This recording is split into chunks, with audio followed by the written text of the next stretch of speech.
y hablando precisamente de las cuestiones de la estructura química de las hormonas, pues nosotros ya vimos la semana pasada, ya vimos en las sesiones anteriores, que para síntesis de una hormona proteica polipeptídica, inclusive por ahí entrarían las glucoproteicas, pues se requieren una serie de pasos en donde las células endocrinas, o las glándulas endocrinas en este caso, ocupan diferentes elementos organelos que favorecen la síntesis de estas hormonas, ¿no? Desde el núcleo, los ribosomas, el retículo endoplásico rugoso y el aparato de Golgi, ¿no? Por supuesto que los microtúbulos también fomentan la liberación de esos gránulos de secreción, ¿no? Entonces decíamos que las hormonas proteicas, como la insulina, como el glucagón, como la hormona de crecimiento, inclusive las mismas glucoproteicas, ¿no? Realmente tienen una síntesis prácticamente similar, ¿no? O podríamos decir prácticamente es la misma, ¿no? Porque al final de cuentas estamos hablando de una proteína. Aquí el detalle es que no se le adiciona glucosa, y eso es todo. Pero bueno, en el caso de las hormonas proteicas, pues todo inicia a partir de un cromosoma, ¿no? A partir del núcleo y de la información genética de que tenemos un cromosoma. Ahí lo vemos en la imagen, ¿no? Mencionábamos que en este caso la información genética se encuentra organizada en los cromosomas, ¿no? En cromosomas específicos, y comentábamos que para síntesis de una hormona, pues se requiere copiar esa información genética para formar ARN mensajero. Entonces, este primer proceso se le llama transcripción. Después, este ARN mensajero se traduce, ¿no? Se combina con un ARN de transferencia para traducir la información de ese cromosoma en específico y empezar a sintetizar nuestro primer precursor, que es la preprohormona. Esta preprohormona sufre una primer proteólisis, es decir, se corta la parte pre, que es la conocida como péptido señal, secuencia líder, ¿vale? Para que entonces nos quedemos con la prohormona, en este caso el segundo precursor, y ese segundo precursor en muchas ocasiones, no en todas, pero sí en la gran mayoría de las ocasiones, ese segundo precursor que es la prohormona, posteriormente pierde su parte pro, su segunda parte, para que entonces separemos la hormona activa de la parte pro. Entonces, si ejemplificamos, como ven en la pantalla, a la insulina, en este caso, pues nosotros de inicio tenemos en nuestros cromosomas de nuestras células beta, tenemos ahí la información para la síntesis de insulina. ¿En qué cromosoma en específico? Pues ya lo veremos que es en el brazo corto del cromosoma 11. Bueno, ahí ese cromosoma, ahí es donde se encuentra la información, y el ADN, decíamos, se desdobla, se copia la información, se forma ARN mensajero, como parte del primer paso, y después se traduce la información para formar una cadena de preproinsulina. Si se dan cuenta en la imagen, se ve lineal. Posteriormente, esa preproinsulina se pierde su parte pre y su péptido señal para quedarnos con la proinsulina, y la proinsulina después, ya sea en el retículo endoplástico rugoso o en el Golgi, se dobla la cadena y se le colocan puentes disulfuro, y después existe una segunda proteólisis donde se separa la parte pro, que aquí le llaman péptido C, y a la cadena de insulina, ¿no? A las dos cadenas de insulina. Digo, sin detallar tanto, porque esto lo vamos a ver en la carátula ya en específico, ¿vale? Solamente para ejemplificar lo de síntesis de hormonas proteicas. Ahora, ya una vez que se separa la parte, la hormona activa del péptido C, la hormona activa queda encapsulada, queda guardada en un gránulo de secreción en el aparato de Golgi, y cuando viene un estímulo para liberar esta hormona, por ejemplo, cuando ustedes están comiendo y se elevan las concentraciones de glucosa, ¿sí? De azúcar, entonces esas concentraciones altas de glucosa estimulan a las células beta para liberar esos gránulos de secreción, esos gránulos que contienen la insulina. Entonces, la forma en cómo se van a liberar es a través de la movilización de ese gránulo gracias a los microtúbulos, ¿no? Decíamos que los microtúbulos son como unos rieles de trenes, ¿no? Y se contraen unos con otros.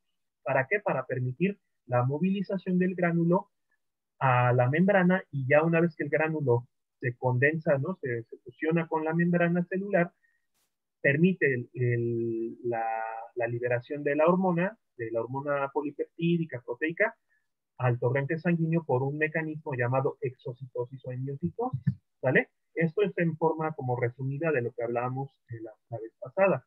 Ahora, ¿qué pasa con la síntesis de hormonas esteroideas? Qué pasa con hormonas que se derivan del colesterol como los estrógenos, la testosterona, el cortisol, la aldosterona, bueno, todas estas, pues aquí, al tener una naturaleza, una estructura química distinta, en este caso al tener como base química el colesterol, y al ser lipídicas, pues su proceso de síntesis va a ser distinto al de las polipeptídicas, ¿no? Al que veíamos, por ejemplo, con insulina.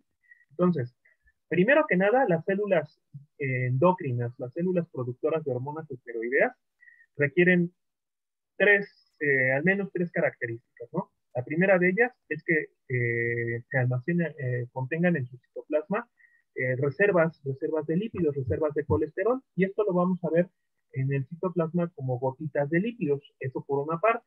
Y también, como en este caso los organelos que van aquí a ser protagonistas para la síntesis de estas hormonas van a ser las mitocondrias y el retículo endoplástico liso, pues estos dos organelos en particular deben de estar altamente desarrollados, ¿no? Y por supuesto que deben existir abundantes mitocondrias. No significa que la célula no tenga otros elementos, ¿no? Como el núcleo, los ribosomas, el retículo endoplástico rugoso, por ahí a lo mejor lisosomas. Sí, esto lo tienen, pero van a tener altamente desarrollados en este tipo de células estos dos organelos porque van a ser los que participen en la síntesis de hormonas esteroideas. Dicho sea de paso, a este proceso le conocemos como esteroidogénesis. También vamos a hablar que en las células que produzcan hormonas esteroideas, van a tener una proteína muy particular, una proteína que se llama STAR, así como estrella en inglés, ¿sí? STAR, ¿sale? STAR es una proteína que es transportadora, en inglés significa una proteína transportadora de colesterol, ¿no? De esteroides. Bueno, esta proteína STAR, hagan de cuenta que es como un carrito que le va a ayudar a la célula a transportar el colesterol desde la gotita de lípido hacia la mitocondria. Entonces, fíjense muy bien cómo empieza todo. Imaginemos que esta célula, como estamos viendo como ejemplo al cortisol, imaginemos que esta célula, en el caso de las proteicas, dijimos una célula beta, ¿no? Y ahora en este caso, imaginemos que esto es una célula de la corteza suprarrenal, de la zona intermedia, ¿no? En este caso, de la zona fascicular o zona intermedia de la corteza suprarrenal. Pues, ya veremos en su momento que las suprarrenales tienen una corteza y una médula, ¿no? La médula pues, es más bien productora de catecolaminas y la corteza es productora de hormonas esteroides, pues específicamente en la zona intermedia produce cortisol, ¿no? Glucocorticoides. Bueno, iniciamos. Entonces, todo empieza a partir del colesterol, doctores. El colesterol, que es una molécula lipídica, va a ingresar a las células y esta se va a almacenar, decíamos, en gotitas de lípidos, ¿no? En gotitas de almacenamiento. Cuando llega un estímulo, cuando se requiere la síntesis de estas hormonas, ¿qué es lo que pasa? Este colesterol, doctores, este colesterol es liberado por la gotita de lípido y es transportado por esta proteína STAR, ¿no? Este carrito, vamos a ponerlo como ejemplo, ¿no? Un poquito haciendo una pequeña analogía con esto, ¿no? Entonces, este transportador favorece que el colesterol viaje desde la gotita de lípido y se incorpore al interior de las mitocondrias. Bueno, una vez que este colesterol ingresa a la mitocondria con ayuda de esta proteína, esta famosa proteína STAR, este colesterol se va a transformar de inicio en un primer precursor llamado pregnenolona, ¿sale? Esta pregnenolona, una vez que se forma la pregnenolona, esta sale de la mitocondria y ahora se incorpora al retículo endoplasmático liso, aquí debería decir liso. Entonces, la pregnenolona ingresa al retículo liso y posteriormente empieza a sufrir una serie de reacciones químicas de hidroxilación y de deshidrogenación hasta formar un siguiente precursor, ¿no? Entonces, bueno, forma varios precursores intermedios, ¿no? Aquí, por ejemplo, nos están explicando en la imagen que la pregnenolona posteriormente se transforma en progesterona, luego en 17 alfa hidroxiprogesterona y al final en 11 desoxicortisol, si hablamos del cortisol en específico. Bueno, todos estos pasos intermedios, doctores, finalmente forman parte de este proceso de esteroidogénesis. Todos estos procesos son mediados por enzimas que realizan deshidrogenación e hidroxilación, las cuales pues no tiene caso ahorita que no las aprendamos de momento, ¿no? Ya en su momento, ya en su debido, en la debida situación cuando veamos cortisol, toda la carátula de cortisol, pues ya veremos todo este proceso a mayor detalle. Bueno, entonces, ¿qué pasa? El cortisol, el 11-desoxicortisol, que es ya nuestro precursor, ¿no? Digamos que podríamos llamarlo como nuestra prohormona, sale del retículo endoplásmico liso, se incorpora nuevamente a la mitocondria, entonces vean, es de entrada y salida, ¿no? Este proceso es un proceso de entrada y salida de entrada. Entonces, este 11-desoxicortisol que se encuentra en el retículo liso, sale de este mismo, entra nuevamente a las mitocondrias y finalmente, para que se forme el cortisol activo, o la hormona esteroidea en este caso, pues requiere de un último paso mediado por igualmente una enzima, el cual va a favorecer la síntesis de esta hormona.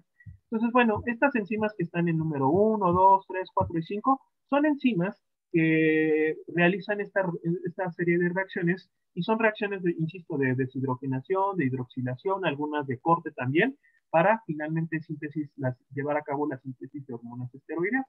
No es importante que se las aprendan, pero a modo de mención, por ejemplo, el colesterol se transforma en pregnenolona gracias a una enzima llamada 2022 desmolasa, que no es la única, en realidad aquí participan varias enzimas, pero bueno, la más importante es la 2022 de desmolasa. Luego, para que se transforme pregnenolona en progesterona, aquí participa una enzima 3-beta hidroxiesteroide deshidrogenasa. Luego aquí participa para síntesis de 17 alfa hidroxiprogesterona, participa una 17 alfa hidroxilasa, ¿no? Y luego para síntesis de 11 desoxicortisol, que sería la número 4, participa la 11 beta hidroxilasa, ¿no? Bueno, finalmente para síntesis de cortisol, la última enzima mitocondrial que participa es la 11 beta hidroxilasa. Yo las estoy mencionando, pero ojo, no es necesario que se las aprendan de momento. Si ustedes las quieren apuntar ahorita o ya al final cuando vean la grabación del video, lo pueden hacer, ¿no? O ya si ustedes estudian a detalle la esteroidogénesis completa, pues ya las pueden en este caso identificar. Pero aquí lo que importa, lo que interesa, número uno, es que se sepan que las hormonas esteroideas, primero que nada, derivan del colesterol. Número dos, que para llevar a cabo la síntesis de hormonas esteroideas se requieren de mitocondrias y retículo endoplasmático liso, ¿sale? Y todo esto se va a llevar a cabo a través de una serie de reacciones químicas de deshidrogenación e hidroxilación mediado por enzimas específicas para la síntesis de hormonas esteroideas. Si, por ejemplo, en lugar de cortisol mencionáramos a la aldosterona, en esencia es el mismo procedimiento, lo único que cambian son las enzimas. ¿Por qué? Porque en el caso de la aldosterona, que es un mineralocorticoide, en la capa externa de la corteza suprarrenal, que también se le llama glomerular, aquí esta capa específicamente va a estar enfocada en síntesis específicamente de mineralocorticoides, como aldosterona. Entonces, en esta capa van a existir otro tipo de enzimas que van a llevar a cabo la síntesis de esta hormona, pero en esencia los pasos son muy similares o son prácticamente los mismos. Todo deriva del colesterol, el cual se transforma en pregnenolona, esta pregnenolona se transforma en progesterona, y bueno, esta progesterona igualmente sigue su progresión hasta la síntesis de 11-desoxicorticosterona, la cual sale del retículo liso, entra a las mitocondrias y esa 11-desoxicorticosterona se transforma en corticosterona y luego aquí, en este caso particular, la corticosterona va a transformarse en aldosterona por medio de una enzima específica llamada aldosterona sintetasa. En la imagen están viendo el ejemplo del cortisol, pero igualmente para la aldosterona prácticamente es el mismo paso, ¿no? Ahí nada más había que cambiarle los nombres y demás, pero con esta explicación prácticamente estamos diciendo que tanto cortisol y aldosterona se sintetizan de una forma similar. Y lo mismo ocurre con otro tipo de hormonas como la testosterona, como los estrógenos, ¿no? Que si bien es cierto que en esencia prácticamente se sintetizan de la misma forma y los organelos involucrados son los mismos, al final de cuentas lo único que cambian son las enzimas que van a participar en esta síntesis en particular, ¿sale? Dice Alejandra, en el caso de la progesterona ya no es necesario que pase a 17 hidroxi 11 desoxi. No, claro, exactamente, ¿no? Por supuesto que si hablamos de la progesterona, que es un progestágeno, la progesterona, pues al momento que se sintetiza, pues en ese momento sale del retículo endoplásmico liso, y aquí, a diferencia del cortisol, ya no sigue en este caso el mismo proceso, ya no tiene nuevamente que entrar a mitocondrias, sino que una vez que se forma, sale del retículo hacia la sangre, y aquí en este caso, pues se libera el torrente sanguíneo, ¿vale? Bueno, en el caso particular de la progesterona y de la glándula endocrina que produce esta hormona, ¿no? Si estamos hablando, por ejemplo, insisto, del cortisol o de la zona intermedia de la corteza suprarrenal, pues esta célula va a estar programada para síntesis de este glucocorticoide, ¿no? Puede sintetizar otras hormonas esteroideas, sí, pero lo más importante que va a sintetizar es el cortisol. Entonces, yo preguntaría, ¿no? Preguntaría, ¿qué características histológicas, sin ver el tema aún, porque eso lo vamos a ver en la unidad número 4, qué características histológicas tiene una célula productora de hormonas esteroides? Por ejemplo, una célula de la zona intermedia, de la zona fascicular de la corteza suprarrenal. ¿Qué características podría tener? A ver, para Alan,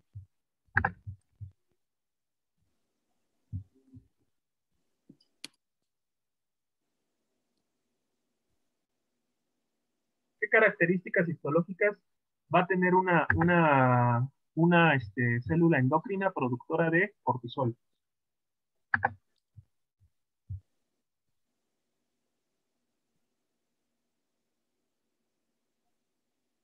No, nada, Alan. No, no, doctor.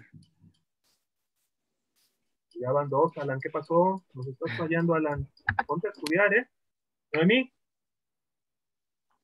Que va a presentar mitocondrias y retículos endoplasmáticos muy desarrollados.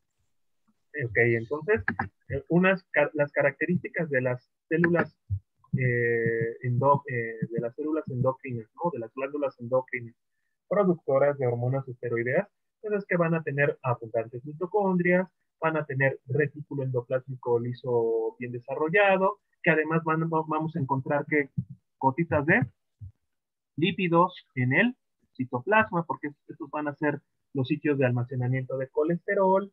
Otra característica es que por aquí va a aparecer en el citoplasma el carrito. ¿Cómo se llama el carrito? Star. La llamada proteína STAR, ¿verdad? STAR, ¿no? Así como estrella, así como la aplicación que acaba de salir, que está de moda, ¿no? Bueno, STAR, ¿no? Y además, ¿qué le debemos de agregar si es una glándula endocrina?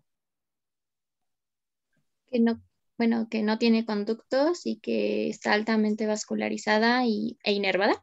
Exactamente, ¿no? Que está ricamente vascularizada, que está muy inervada y que no posee conductos. Y fíjense, así de forma sencillita, sin tenernos que memorizar ni nada, así de forma sencillita podemos deducir con lo que ya hemos visto qué características histológicas puede tener esta célula sin ver el tema aún. Ya cuando veamos la histología de las glándulas suprarrenales, la histología específicamente de la corteza suprarrenal, ustedes ya van a saber con mayor detalle y ya van a tener mucho más claro qué características histológicas va a tener una célula de las tres zonas que vayamos a hablar, ¿no? De la glomerular, fascicular y reticular, ¿no? Que es la capa interna.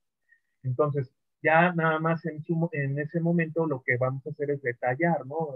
Mencionar situaciones ya muy particulares de cada zona, pero ya va a ser mucho más sencillo porque ustedes ya van a tener un preámbulo del tema, ¿no? Ya van a decir, pues producen glucocorticoides.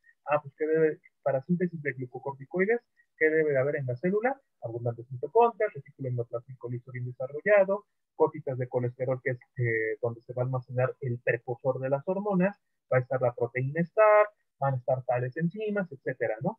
Pero eso va para nosotros, y aparte si es glándula endocrina, es ricamente vascularizada, inervada, no posee conductos, ¿no? Perfecto. Ya con eso ustedes van a tener una idea mucho más clara de estas características a nivel histológico.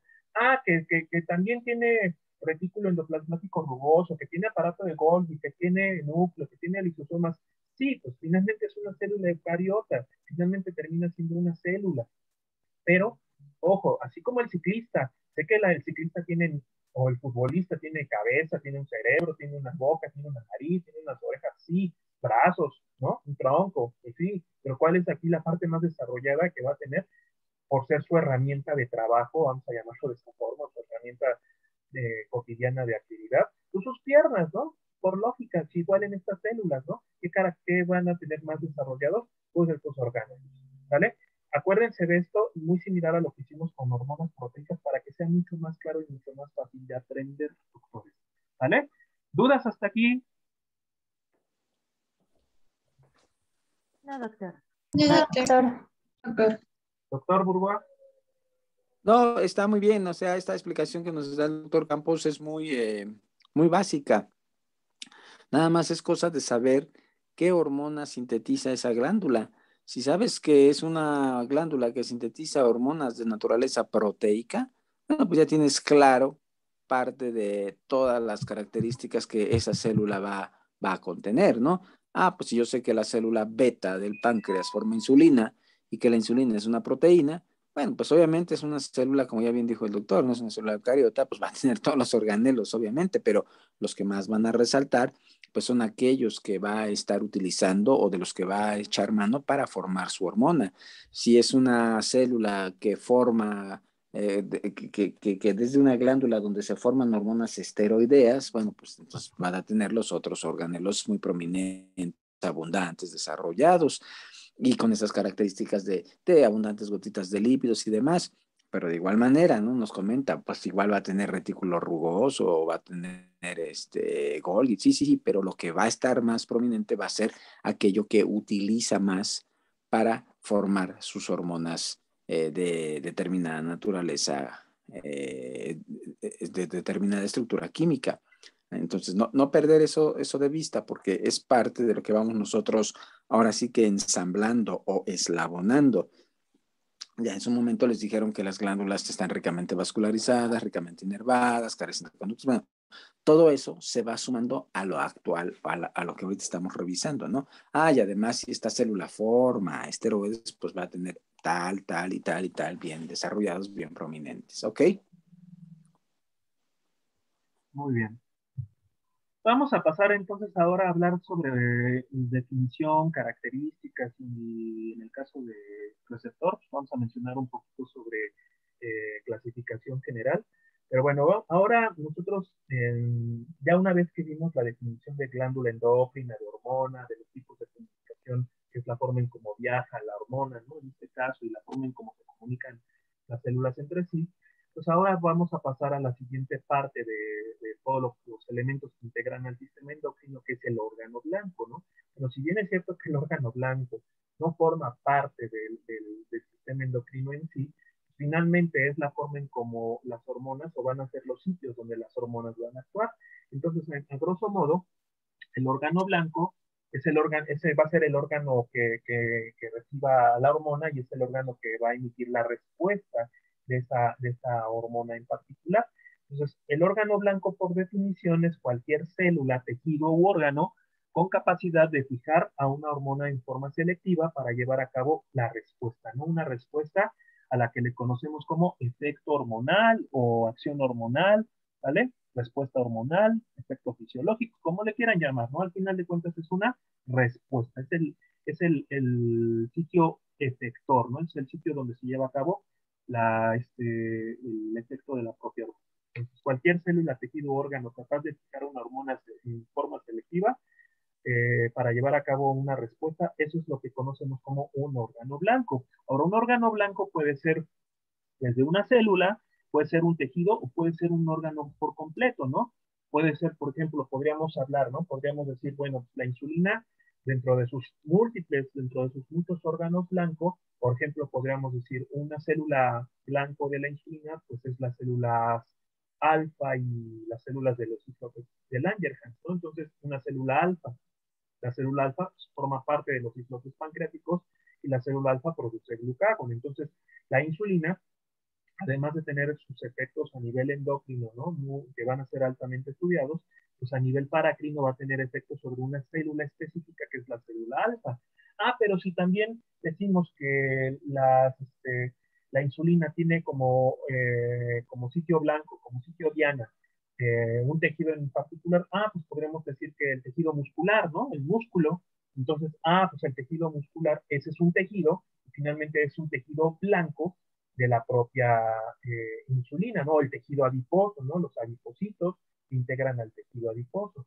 Pero también un órgano blanco que dentro de los tantos órganos blancos de la insulina, el hígado, ¿no? Entonces el hígado, pues igualmente el hígado contiene células hepáticas, ¿no? Obviamente tiene varios tipos de células hepáticas, pero si hablamos en particular de los hepatocitos, ¿no? Que son las células que predominan en el hígado, pues los hepatocitos son, todos los hepatocitos van a tener receptores para insulina y el hígado en general va a ser el órgano blanco, uno de los órganos blancos principales de la misma hormona, ¿no? En este caso de la insulina. Entonces, un órgano blanco, un órgano diana, también conocido como órgano diana, puede ser una célula, puede ser un tejido o puede ser un órgano por completo. Bueno, ¿qué características va a tener este órgano diana, este órgano blanco? Pues de entrada es el sitio donde donde se recibe la hormona, ¿no? Ya lo decíamos.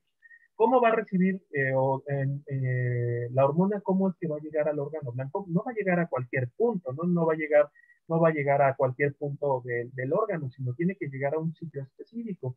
Entonces, ese sitio específico donde llega esa hormona, ese órgano blanco, se le conoce como receptor de hormona, ¿no? Receptor específico. Entonces, una característica también de un órgano blanco es que tiene receptores, ¿no? Receptores específicos para cada hormona, ¿no? Que pueden estar localizados ya sea en la membrana celular o pueden estar dentro de las células, ¿no? Pueden ser intracelulares. Esto ya, pues, en cierta manera, ustedes ya están familiarizándose con este concepto. Y bueno, por supuesto que el órgano blanco es el sitio donde se va a llevar a cabo la respuesta de la hormona, ¿no? Si en un momento dado estamos hablando de la insulina y mi órgano blanco es el hígado, nuevamente, pues ahí el hígado va a tener receptores de insulina específicos donde la insulina se va a acoplar al órgano blanco y ahí es donde se va a generar, o a través de ese receptor se va a generar la respuesta de la hormona, ¿vale? A través de una serie de reacciones químicas a las que les vamos a conocer como mecanismo de acción hormonal. Ya veremos en qué consiste todo esto. ¿Cuál va a ser el efecto de la hormona? Pues si estamos en el hígado, pues incorporar glucosa a las células para que puedan ser utilizadas como energía, ¿no? Esa sería la respuesta de la propia insulina, ¿vale? Entonces, es el sitio donde se lleva a cabo el propio efecto de la hormona. Y si hablamos entonces que en los órganos blancos se encuentran, para que la hormona pueda actuar, se requiere de que se acople a un receptor hormonal, pues tenemos que hablar sobre definición, características y la clasificación general de lo que son los receptores. Entonces, un receptor hormonal por definición, es una proteína de alta especificidad con capacidad o capaz de ligar a una hormona en forma selectiva. ¿Sale? Ojo, en forma selectiva. Algo así como hablar como si estuviéramos hablando de una especie de llave cerradura. Ustedes, pues, seguramente, en algún momento de su vida han abierto una puerta y han tenido que utilizar una llave para abrir una cerradura, en este caso de una puerta, de un cajón, qué sé yo, ¿no? Entonces, cuando ustedes quieren abrir una cerradura, requieren de una llave, pero esa llave debe de tener una estructura, unas características específicas para que pueda embonar de entrada y para que pueda girar y abrir esa cerradura.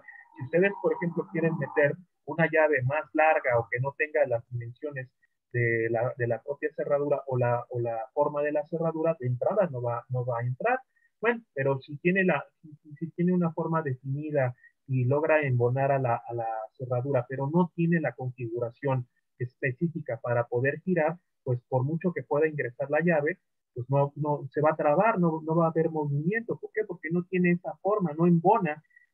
Aunque ingrese la llave, aunque ustedes puedan meter la llave y pueda embonar en la cerradura, por dentro no tiene la configuración para que embonen por completo esa llave con su cerradura y por lo tanto no va a girar. Pues lo mismo ocurre con los receptores y las hormonas. Si yo tengo una hormona como la insulina, el sitio donde va a actuar, en este caso la insulina, es sobre el receptor de insulina, ¿vale? No va a actuar sobre el receptor de glucagón, sobre el receptor de hormona de crecimiento, no va a actuar mucho menos sobre el receptor de glucocorticoides, ¿no? No va a actuar sobre otro tipo de receptores. Lo mismo, el glucagón, la hormona de crecimiento van a actuar sobre sus receptores específicos. Entonces, eso es algo importante. Los receptores ligan hormonas o se unen con las hormonas de una forma selectiva. Ahora, la hormona se considera otra característica que, dicho sea de paso, lo estamos mencionando aquí.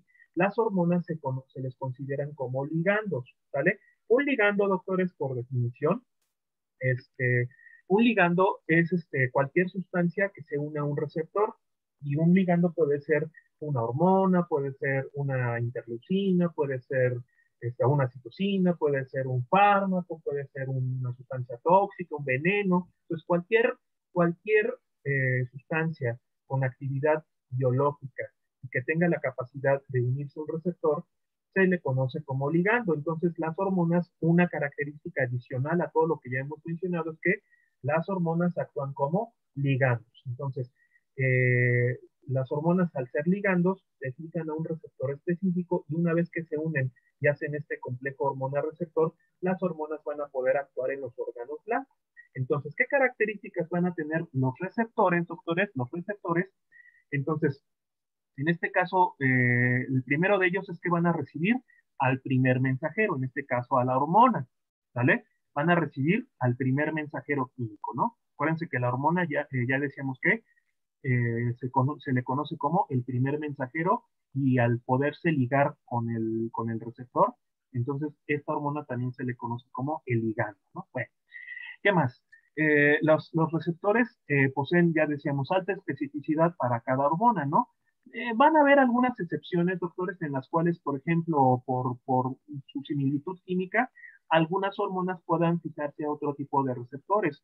Es el caso particular, o ustedes a lo mejor cuando veamos factores de crecimiento similares a insulina, ustedes van a leer o van a revisar que algunos factores de crecimiento similares a insulina tienen capacidad de fijarse a receptores de insulina, ¿no? Pero aquí básicamente es por su parecido químico. Entonces pueden existir algunas excepciones en este caso, pero por supuesto que si yo soy insulina o soy factor de crecimiento similar a insulina, puedo tener alguna cierta afinidad con los receptores de estas hormonas en particular, pero no voy a tener afinidad, por ejemplo, con el receptor de glucagón o con el receptor de hormona de crecimiento. Aunque yo sea factor de crecimiento, no voy a tener esa afinidad porque ni siquiera me acerco químicamente en número de aminoácidos a la estructura química que tiene la otra hormona, ¿no?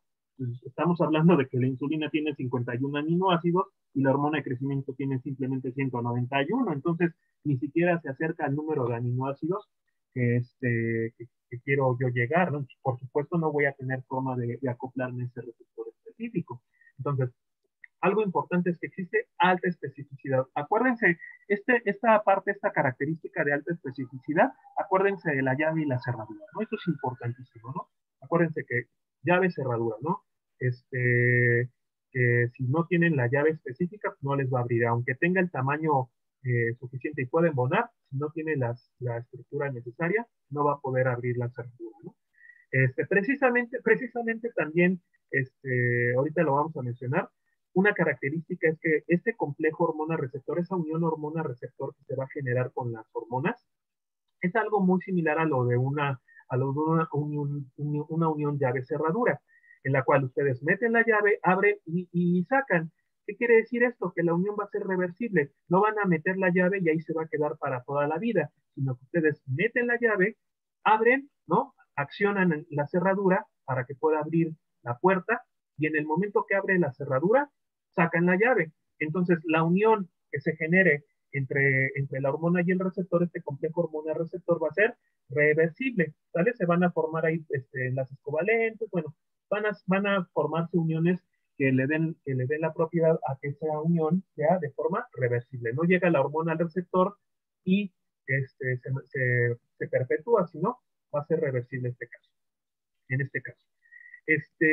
También algo importante, no está mencionado aquí en la transparencia, pero lo agregamos, la unión o los receptores, mejor dicho, van a ser saturables, ¿sale? Los receptores son saturables. ¿Qué quiere decir esto?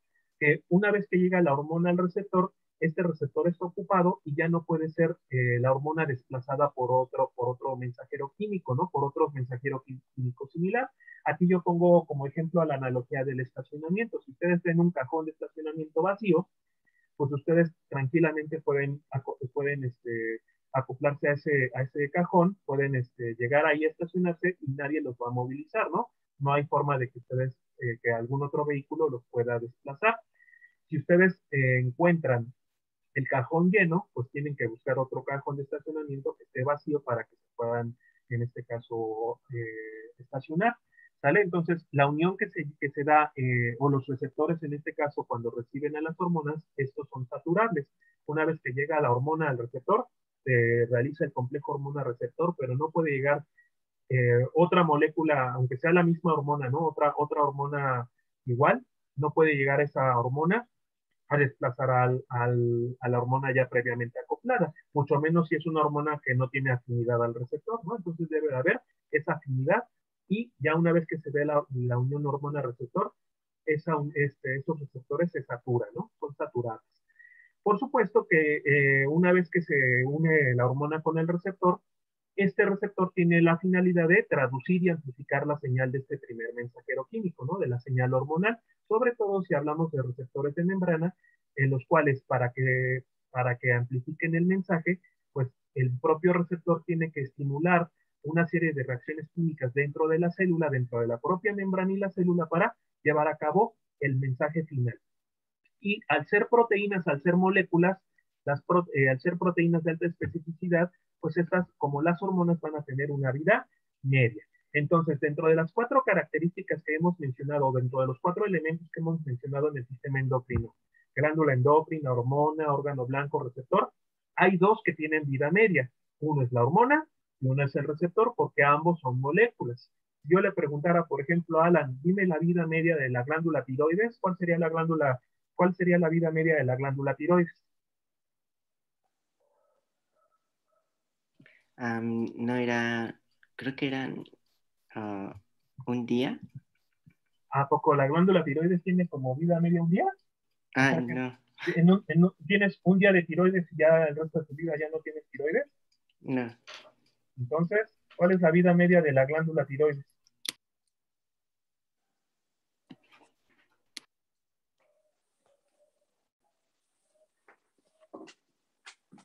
Yaret, jefa. Bueno, no estoy segura, pero no sé si tengo una vida media porque según yo solamente tienen vida media las hormonas y los receptores. Claro, exactamente lo que hemos estado mencionando, ¿no? ¿Cuál es la vida media de la glándula tiroides?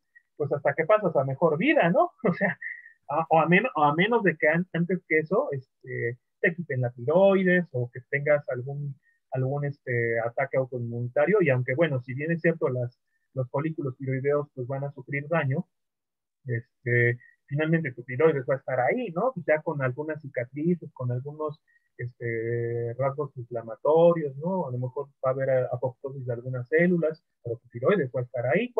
¿Hasta cuándo es la vida media de la glándula tiroides? Pues hasta que pasamos a mejor vida, ¿no? Hasta que nos da el síndrome de galloso, ¿no? A todo mundo que es inevitable, ¿no?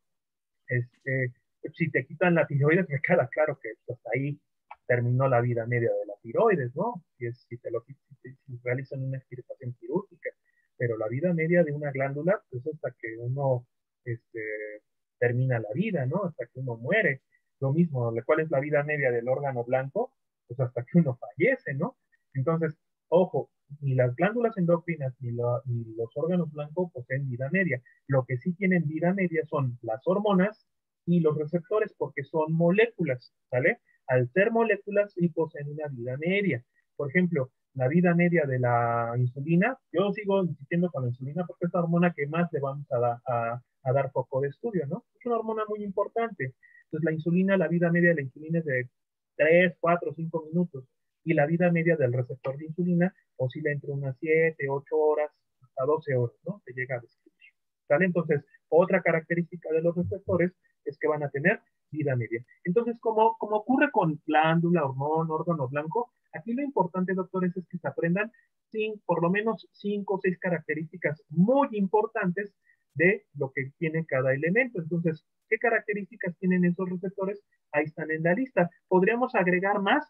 Claro, por supuesto que podríamos amplificar más este listado, pero yo creo que con estas 5 o 6 características ahí es importante agregar como una característica adicional, decíamos, que son saturables, ya decíamos en qué consiste esto, pero con que nos aprendamos estas características va a ser importante. Ahora, ¿cómo se clasifican las hormonas?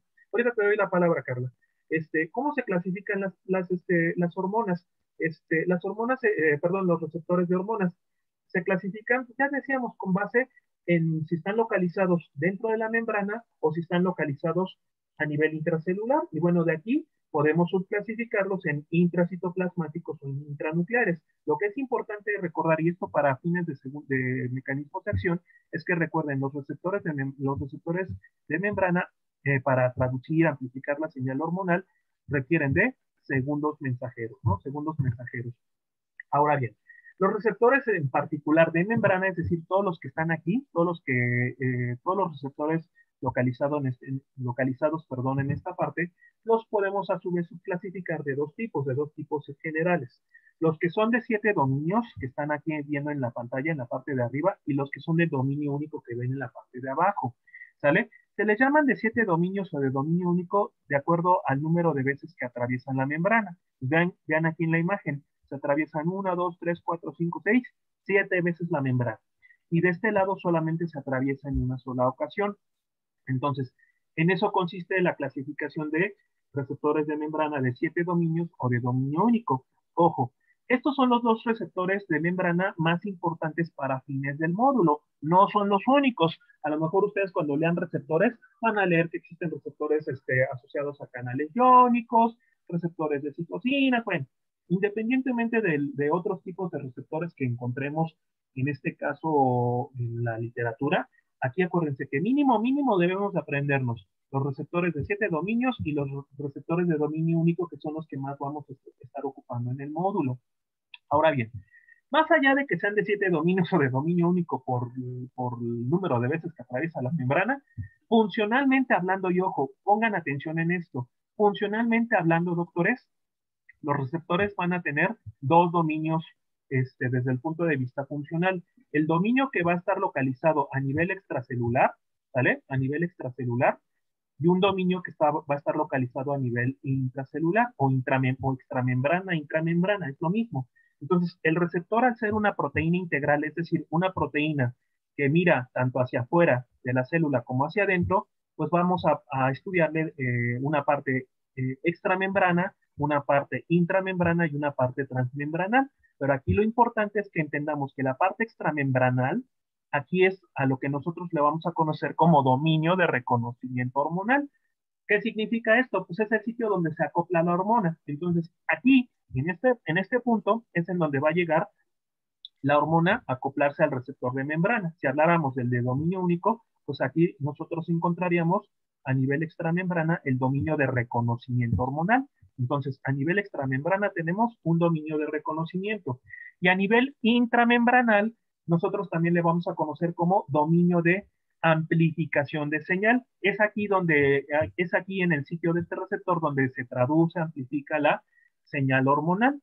Y ojo, dependiendo del tipo de receptor que estemos hablando, pues en el dominio intramembrana, en el dominio de amplificación de señal, pues puede tener características particulares, ¿no? Por ejemplo, cuando hablemos de sinasas, vamos a hablar que aquí existen aminoácidos tirosinas, vamos a ver que aquí va a existir aquí una capacidad del propio receptor de fosforilar, ¿no? Similar a lo que ya hacen las enzimas, ¿no? Una capacidad de llevar a cabo fosforilación de las tirosinas. Y en el caso de los receptores de 7 dominios, por ejemplo, aquí en el dominio de amplificación vamos a encontrar asociados unas proteínas muy particulares que ya el doctor les mencionó, que se llaman proteínas G. Esas proteínas G, doctores, ahorita las vamos a ver en mecanismo de acción, van a estar asociados sobre todo a los receptores de 7 dominios. Entonces, en los mecanismos de acción donde encontremos proteína G asociada, pues por lo general vamos a encontrar este tipo de receptores de 7 dominios. Y los receptores que tengan actividad de sinasa, ¿no? De fosforilar en los aminoácidos tirosinas, por lo general van a ser de dominio único. ¿Queda claro esta parte? Ahora sí, doctora, tu duda, Carla. Sí, doctor, es que era acerca de los receptores. Yo había leído que habían de 2000 a 100,000 receptores para una hormona en en una célula diana. Y me quedó duda acerca de, menciona algo de un ascenso regulado y de un descenso regulado.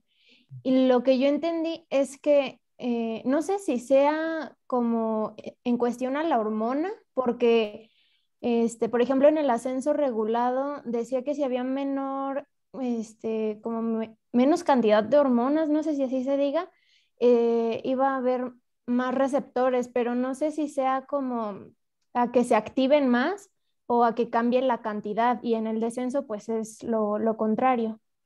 Exactamente. Fíjate que tu pregunta y tu intervención es muy, muy importante, muy interesante, ¿no? Es una excelente pregunta, la que acabas de hacer, porque tú lo que estás haciendo es aportando características adicionales a las que mencionamos en la lista. ¿Por qué? Porque otra característica, si queremos adicionarle aún más, insisto, esta lista la podemos hacer tan corta o tan larga como queramos. Entonces, otra característica que Carla nos está mencionando es que los receptores son, además de ser saturables, pueden autorregularse, y ya esto le conocemos como regulación a la alta o regulación a la baja. Fíjense qué interesante es esto, doctores. Efectivamente, lo que nos dice Carla es que en una célula blanco pueden existir, o en un órgano blanco pueden existir desde 2000 hasta 100,000 receptores, ¿no? Entonces, si estuviéramos, por ejemplo, imagínense al hígado, y del hígado, imagínense un hepatocito, y dentro de este hepatocito, imagínense en su membrana los receptores de insulina. Entonces, los receptores de insulina son abundantes en este sitio blanco, en este sitio diana, ¿vale? Entonces decía Carla que pueden ser, de acuerdo al órgano blanco, pueden ser desde 2000 hasta 100,000, ¿no? Pueden ser muchos, muchos receptores. Bueno, aquí también, como dice Carla, perdón, pueden ser regulados a la alta o a la baja. ¿De qué depende, Carla? Depende de la concentración de la hormona. Tú misma lo estabas comentando. Si tú tienes una alta concentración de hormona, tu órgano blanco va a exponer en menor cantidad a los receptores, y si tienes una baja concentración de hormona vas a tener una exposición a receptores mayor. ¿Sale? Es algo así como una cuestión inversa. ¿Qué quiere decir? Que entre más hormona vas a tener menos receptores, y entre menos hormona vas a tener más receptores. Esto con el fin de que la concentración de hormona no influya en que exista un exceso en la función de esta respuesta hormonal. ¿Vale? Si tú tienes mucha hormona, tus receptores para no saturarse en demasía, lo que van a hacer es regularse a la baja, van a exponer menos cantidad de receptores, y en el caso de que tengas poquita hormona, poquita cantidad de hormona, tus receptores se van en este caso a exponer aún más. No sé si estoy quedando claro en esta parte. Sí, gracias, doctor. Entonces es más que nada como tipo prevención, ¿no? Si hay más hormonas, van a haber menos receptores para evitar que siga, bueno, que vaya a haber como mayor cantidad de, ¿no? Exactamente. Okay. Doctor Burba. Sí, bueno, aquí en esta parte que nos dice Carlita está muy, muy cierto, ¿no? Ella revisa que los receptores tienen como que movimiento, y así como nos dice el doctor Campos, ¿no? A la alza o a la baja, o en ascenso o en descenso, y va en función de la avidez o necesidad que tenga ese organismo, ese tejido, por el efecto hormonal, ¿no? Imagínense ustedes que ya tenemos suficiente, no sé, hormona de crecimiento. Bueno, ya no hay necesidad de que existan tantos receptores. A lo mejor ahorita estamos en crecimiento, necesitamos una recepción de mucha hormona de crecimiento. Bueno, pues entonces se podrán expresar en la superficie de la membrana, porque es un receptor de membrana el de la hormona de crecimiento, pues muchos más, ¿no? Entonces, así como que como que suben y bajan, por así decirlo, pero pues es un movimiento ahí semimóvil, ¿no? Imagínense una membrana, imagínense un receptor de 7 dominios, de dominio único, que como que sube y baja para exponerse más, expresarse mejor o esconderse un poquito. Y también esta parte que nos comenta, ¿no? De la cantidad de receptores que puede haber para una hormona. El hígado es un ejemplo muy claro de todo esto, porque en el hígado existen receptores para insulina de cerca de 30,000, pero solo para insulina, pero el hígado recibe hormonas de todo tipo, recibe a glucagón, recibe a cortisol, recibe hormona de crecimiento, recibe un montón de hormonas, y para cada hormona tiene sus receptores específicos. O sea, por muchos receptores que tenga la insulina de 30,000, vamos a suponer, no puede llegar cortisol y decir, bueno, al cabo la insulina no está ocupando sus receptores, yo me posiciono en el suyo. No, no, no, no. O sea, cada uno tiene su receptor específico, entonces cortisol tiene que posicionarse en su sitio específico, en su receptor, muy, muy puntualmente. Y si nosotros hiciéramos así como que nos quisiéramos imaginar, pensemos un hepatocito, ¿no? Con receptores para insulina, para hormona de crecimiento, para cortisol, para glucagón, entonces imagínense cómo se vería esa célula. Aquí lo importante es que dependiendo la necesidad y la función que quiera realizar el hígado, son los que van a estar predominando en un momento o en otro. Los receptores, aparte de que se pueden pues, tener este disque movimiento, también los receptores se pueden modificar, ¿no? De manera fisiológica con las hormonas, obviamente, de manera patológica cuando se presentan algunas enfermedades, y de manera farmacológica cuando se dan algunos medicamentos, como por ejemplo, si habláramos de beta bloqueadores, ¿no? Cuando tenemos problemas ahí de taquicardias y demás, pues das un beta bloqueador, que es un receptor que ocupa estos tipos de receptores para que no se acelere el corazón, ¿no? Se me ocurre. Y esta parte que pareciera muy insignificante, porque siempre les comento, imagínense una célula. Ahora de esa célula, imagínense la membrana de la célula. Ahora de esa membrana de la célula, imagínense un receptor en esa membrana. Entonces ya estamos así como que metiéndonos en una cuestión molecular muy, muy, muy, muy pequeñita. Ahora yo les pregunto, díganme tú misma, Carlita, una enfermedad que se dé por alteración en un receptor hormonal. En la diabetes mellitus tipo 2, porque Exacto, hay ¿verdad? resistencia a la insulina. Perfecto. Entonces, esto que parece como sacado de cuento de ficción, pues no lo es. Hay una enfermedad súper, súper frecuente, muy común, con un índice de morbi y mortalidad muy elevado, como es la diabetes tipo 2. Ajá. La mayoría de los diabéticos son diabéticos tipo 2, y ellos, en su gran mayoría, su problema es por alteración en un receptor, en el receptor. Entonces, ahí veríamos el típico ejemplo de que puede modificarse también de manera patológica, como en el caso de la diabetes, ¿no? Y ya de ahí podríamos mencionar algunas otras enfermedades, sin salirnos del área endocrina, como algunos tipos de enanismo, como la diabetes insípida, ¿no? Entonces, por alteraciones del receptor. ¿Quién lo diría, no? Por alteraciones del receptor, y se presentan en enfermedades de la talla de la diabetes. Muy bien. Nada más, doctor. Gracias. Dicho sea de paso y aprovechando lo que comentó el doctor, una característica, ¿no? Integrando a lo que nos comentaba Carla, es que los receptores son semimóviles, ¿no? Entonces esa puede ser una característica adicional, son semimóviles, son regulados a la baja, a la alta, y bueno, pueden tener regulación, bueno, de qué dependerá esto, pues de cuestiones fisiológicas, farmacológicas y patológicas. Yaret nos comentaba cómo se llama este dominio extramembrana. Acuérdate, Jared, que este es el dominio de reconocimiento hormonal. Es aquí donde llega la hormona. Por ejemplo, aquí este es un receptor de tirosincinasa, ¿no? Es un receptor de insulina. Aquí es donde llega la insulina para que pueda para que pueda en este caso amplificar su mensaje. Entonces, el dominio intramembrana se llama dominio de amplificación, y el dominio extramembrana pues, es el dominio de reconocimiento, ahí es donde se acopla la hormona. Muy bien. Levantó la mano precisamente Yaret y Citlali. Vamos a empezar con Citlali. Citlali.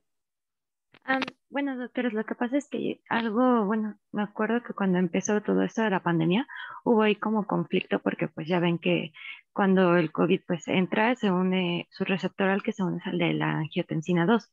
Entonces pues se planteó como tratamiento bloquear esos receptores para pues así impedir la entrada del virus a la célula. Pero lo que pasó fue que bloquearon los receptores y aún así no se pudo evitar la entrada del virus. ¿Por qué? Porque se expresaban más receptores en la membrana de la célula.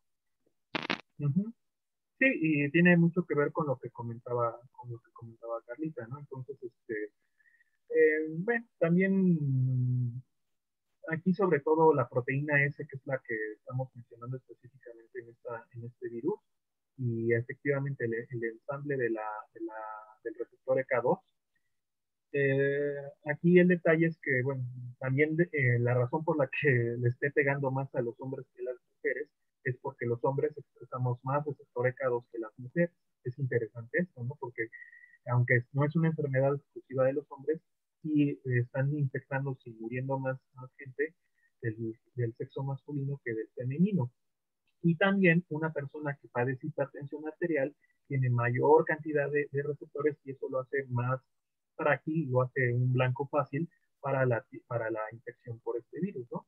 También, no sé si han habido actualizaciones, pero parece ser que se están investigando otros posibles mecanismos independientes del receptor EK2 por los cuales el virus puede infectar unas células. Pero bueno, así digamos que el punto principal es el receptor EK2, ¿no? Diría, ¿no? Es un receptor que fisiológicamente es de utilidad y que, bueno, en este caso nos jugó en contra, ¿no? ¿No? Cuestiones de la naturaleza, no sé si sean cuestiones ya propiamente humanas, pero bueno, es algo bastante importante e interesante. Yaret, gracias.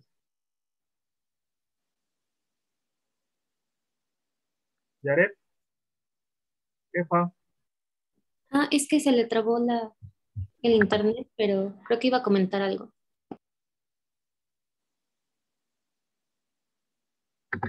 Bueno, si no, ahorita te damos la palabra. Vamos entonces a pasar rápidamente a lo que son mecanismos de acción hormonal, así en forma muy sencillita. ¿Vale? Entonces, pues algo importante, doctores, esta imagen pues prácticamente ya la han visto, la hemos estado manejando constantemente. Entonces, pues los receptores ya decíamos se clasifican de acuerdo a la localización, si es que están localizados en la membrana o en forma intracelular. Aquí lo importante, doctores, recuerden muy bien, los receptores de membrana son los que van a ocupar los segundos mensajeros que estamos viendo aquí, y los receptores intracelulares, que a su vez los podemos clasificar en intracitoplasmáticos intranucleares, son aquellos que no van a ocupar segundos mensajeros, ¿no?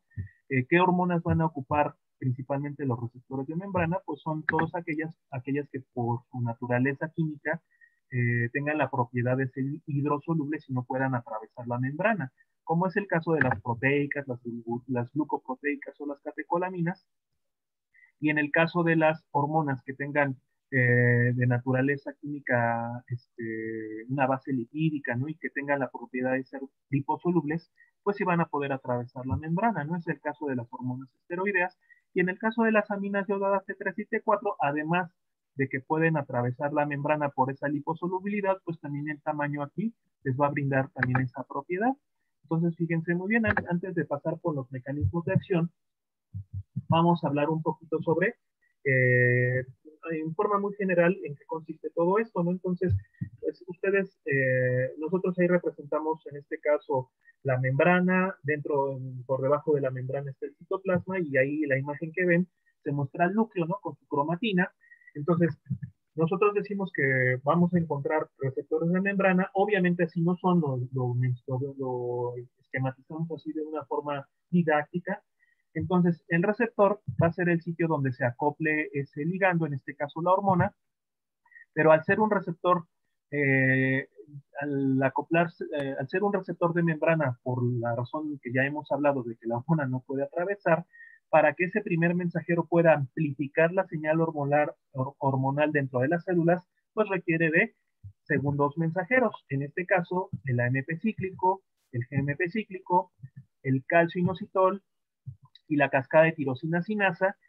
Son los segundos mensajeros que aquí vamos a estar manejando constantemente. Ahora, estos segundos mensajeros, doctores, van a activar, como decía el doctor hace un rato, van a activar una serie de proteínas llamadas proteincinasas, y dentro de estas vamos a encontrar una parte reguladora, una parte catalítica, y es la parte catalítica la que nos va a ser de utilidad, porque esta es la que nos va a originar el efecto de la hormona. Entonces, estas proteincinasas, una vez que se activan, estas proteincinasas que vamos a ver, una A, una G, una C, una B, una maxinasa, bueno, ya vamos a ver los nombres particulares, pues estas proteincinasas activas van a generar los efectos tanto a nivel intracitoplasmático de la hormona, al cual también le vamos a conocer como efecto temprano, efecto metabólico, ¿no? Efecto citosólico de la hormona, pero además estos van a tener funciones de factores de transcripción, van a activar la transcripción, en este caso van a activar la transcripción hormonal. ¿Para qué? Para la síntesis de proteínas en específico, ¿no? Esto va a formar parte también del efecto de la propia hormona. A este efecto, dicho sea de paso, le vamos a conocer como el efecto tardío, el efecto nuclear, el efecto genómico de la hormona, ¿vale? Ahora bien,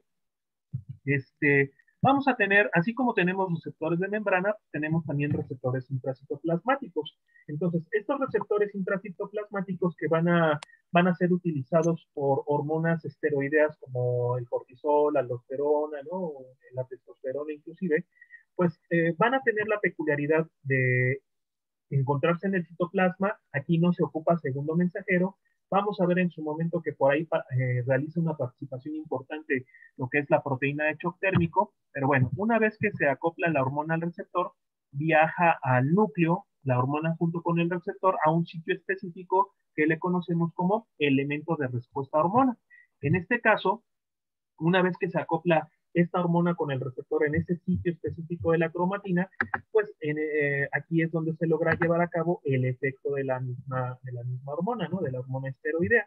Y ya si hablamos, por ejemplo, de hormonas cuyo receptor esté localizado dentro del núcleo, es decir, de hormonas que puedan no solamente atravesar la membrana plasmática, sino la membrana nuclear, como las hormonas tiroideas, por ejemplo, pues lo único que va a pasar es que estas atraviesan la membrana celular, la membrana nuclear, se acoplan al receptor intranuclear y aquí en este caso llevan a cabo el efecto de la hormona, ¿no? Este es el caso particular de hormonas como las tiroideas, como la vitamina D y como los estrógenos, ¿vale? Entonces, antes de pasar a ver mecanismos de acción ya en específico, vamos a iniciar con los de receptor de membrana y segundos mensajeros, y al final nos vamos con los de receptor intracelular. Antes de pasar a esto, Yaret. Bueno, ya, perdón, es que te trabó, pero bueno, yo tengo una duda. En cuanto a lo que mencionó mi compañera Carla hace rato sobre, bueno, creo que eso venía en el video, pero tengo una duda, es que mencionó que los receptores iban de acuerdo a la cantidad de hormona que tengamos, pero bueno, yo recuerdo que en el video el doctor Bourgois había mencionado que era de acuerdo a la función, pero o sea, era en función a la situación que se presente, puede ser por un ayuno o dependiendo si está haciendo ejercicio.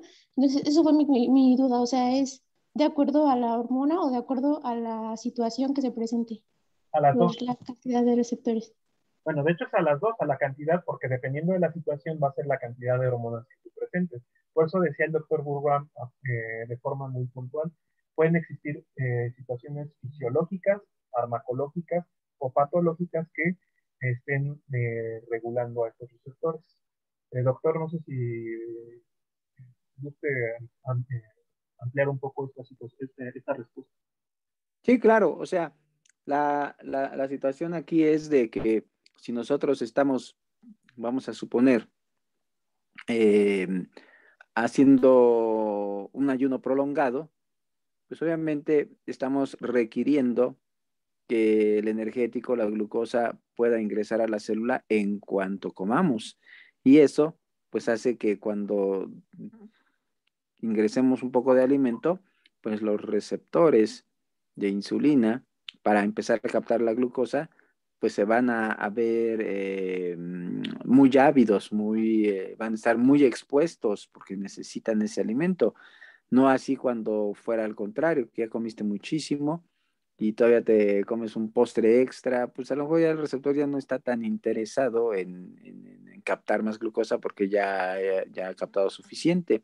Entonces, pues sí, es un complemento de las dos cosas, ¿no? La cantidad de la hormona y la función o la necesidad, la condición en la que esté el organismo para el efecto de esa hormona. Hace ratito dije, si estamos en etapa de crecimiento, si tú checas las concentraciones de hormona de crecimiento en este momento de la vida, obviamente son muy inferiores a cuando estabas en los años primeros de vida de desarrollo. Uh-huh.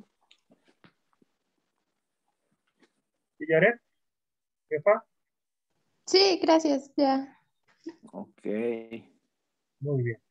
Pues entonces ya nos vamos entrados duro y directo a los mecanismos de acción. Entonces vamos a empezar con el segundo mensajero de los de receptor de membrana, en este caso el AMP cíclico lo vamos a mencionar.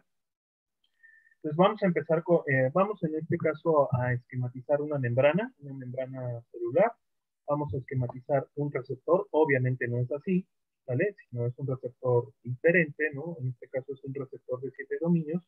¿Cómo sé que es un receptor de 7 dominios? Porque aquí aparece como protagonista, ¿qué creen? Una proteína S, ¿no? Como decía el doctor, S de Susana, S de Silvia, no sé, ¿no? Entonces, en este receptor, en esta proteína G, más bien en este receptor de 7 dominios, decíamos, vamos a encontrar una proteína G, en este caso para este mecanismo de acción particular, le vamos a llamar proteína GS porque S significa estimulador. Ahora, independientemente de que sea proteína GS, GQ, GI, G0, inclusive, pues independientemente de eso vamos a tener 3 subunidades. La subunidad alfa, la beta y la gamma. Por supuesto que si es la proteína GS, pues le vamos a llamar alfa S, beta S, ¿no? O si hablamos de la proteína GI, pues alfa I o alfa Q, dependiendo del nombre de la proteína G en específico. Entonces, una proteína G tiene 3 subunidades, una alfa, una beta y una gamma. ¿Cuál de estas 3 va a ser importante? La subunidad alfa, porque es la que va a desencadenar todo el mecanismo de acción de la hormona. ¿Vale? Entonces, los receptores, en este caso, que estén asociados a proteínas G, decíamos van a ser de 7 dominios transmembrana. Entonces, cuando vean proteína G, automáticamente receptor de 7 dominios, ¿no? Bueno, entonces tenemos a la hormona, tenemos al receptor de membrana, a la proteína G ahí involucrada, ¿sale?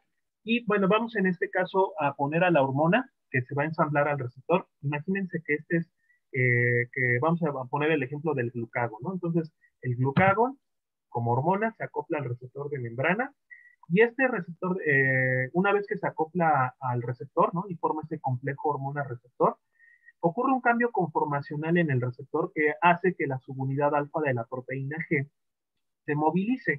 ¿Para qué?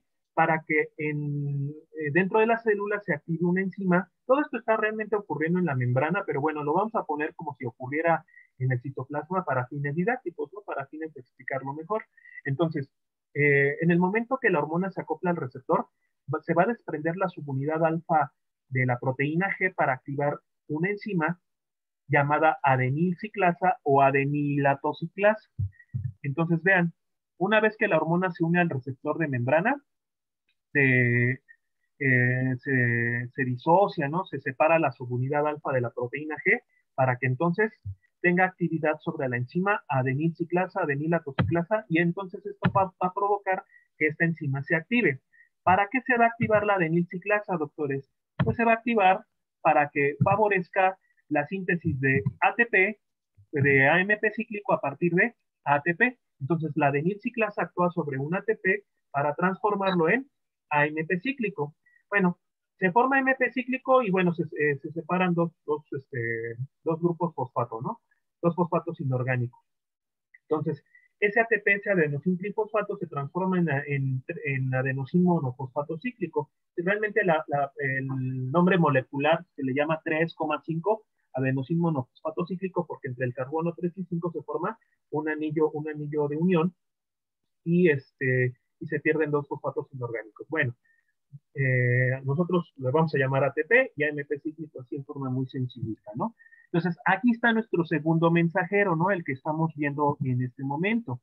¿Para qué nos va a servir el AMP cíclico, doctores, una vez que se forma este asunto? Bueno, el AMP cíclico va a actuar sobre una proteíncinasa que decíamos hace un rato, ¿no? Una proteíncinasa llamada proteíncinasa A. Como estamos viendo AMP cíclico, pues estamos viendo una adenilciclasa y una proteíncinasa A.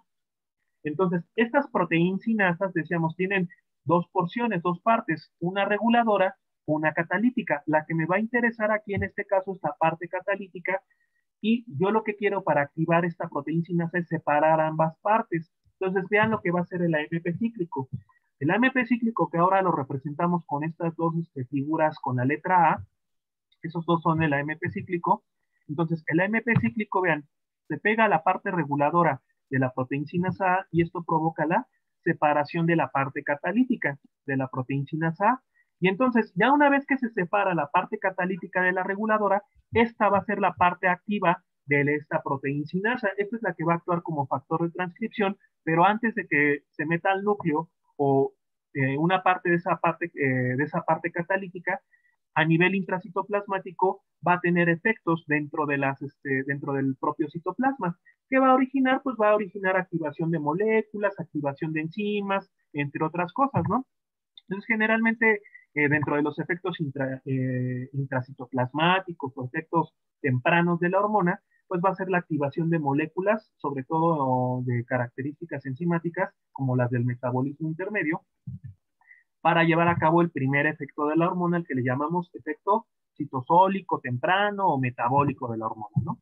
Pero también esta parte catalítica tiene la función de que funja como un factor de transcripción, es decir, se mete al núcleo, actúa sobre un sitio específico de la cromatina y esto favorece la activación de factores de transcripción. ¿Para qué activar factores de transcripción? Pues acuérdense que la transcripción tiene que ver con la síntesis proteica, ¿vale? Entonces, para la síntesis de proteínas específicas dentro de la célula, y esta es algo que nosotros le vamos a conocer como el efecto hormonal nuclear, genómico o inclusive tardío. ¿Por qué tardío? Porque generalmente tarda un poco más en activarse factores de transcripción y síntesis de proteínas que activar enzimas intracitoplasmáticas, ¿no? Ahí es inmediato.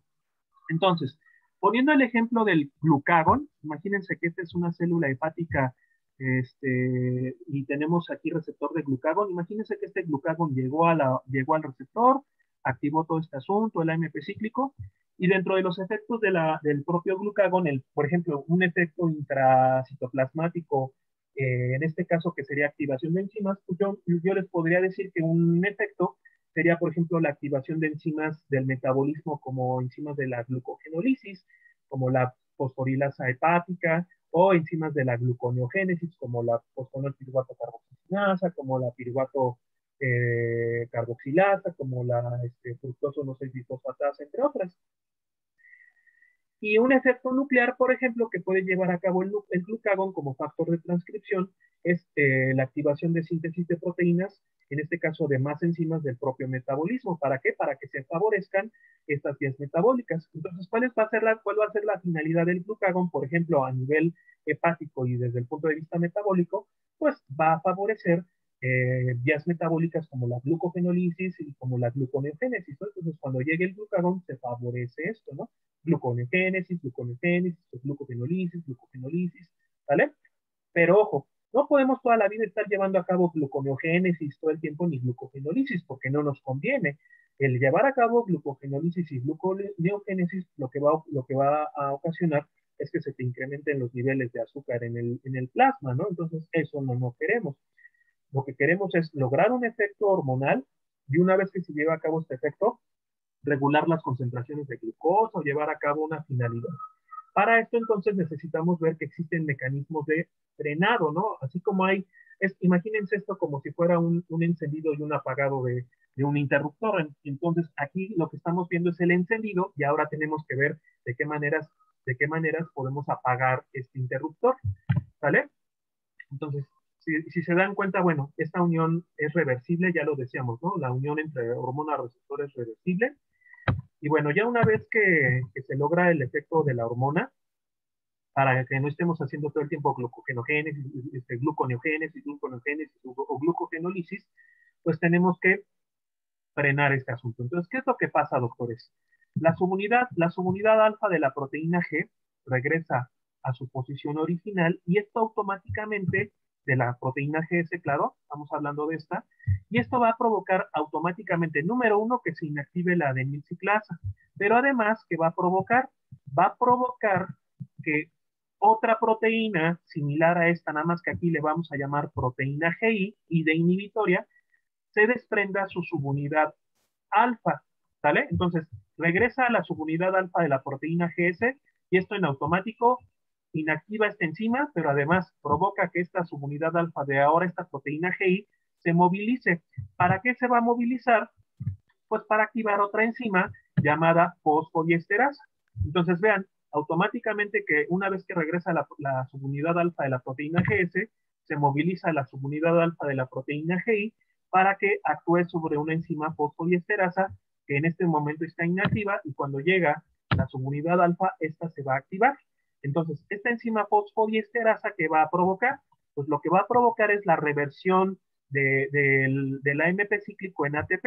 Entonces, nosotros tenemos al AMP cíclico aquí presente y la fosfodiesterasa lo que va a hacer es transformarlo en AMP y esta AMP lineal, ¿no? Este AMP o AMP lineal posteriormente se va a transformar en ATP. ¿Vale? Ya con esto ya nosotros, ya en el momento que nosotros transformamos el AMP cíclico en AMP lineal, con esto ya no tenemos en este caso actividad hormonal, porque el AMP cíclico es el que separa la subunidad alfa, pero el AMP no tiene esa finalidad. Entonces con esto nosotros frenamos el mecanismo de acción de AMP cíclico. Por supuesto, este se transformará después en ATP y ya este ATP me servirá para formar AMP cíclico en caso de que vuelva a llegar otra hormona y pueda activar nuevamente este proceso. Por supuesto que esto también no podemos estar inhibiendo todo el tiempo, sino también debe de haber una forma de regular. Entonces, una vez que se logra esta finalidad, la subunidad alfa de la proteína G y regresa a su posición original. Por supuesto que la fosfodiesterasa se inactiva y ya todo esto se volverá a activar una vez que llegue nuevamente una nueva hormona a acoplar, a saturar este receptor, ¿no? A acoplarse a este receptor. ¿Vale? Todo esto es lo que conocemos como el mecanismo de acción de receptor de membrana con segundo mensajero AMP cíclico. ¿Hasta aquí alguna duda, doctores? No, doctor. No, doctor. Vale, pues. Doctor Burgoa. Pues nada, ¿seguros que no les quedó ninguna duda?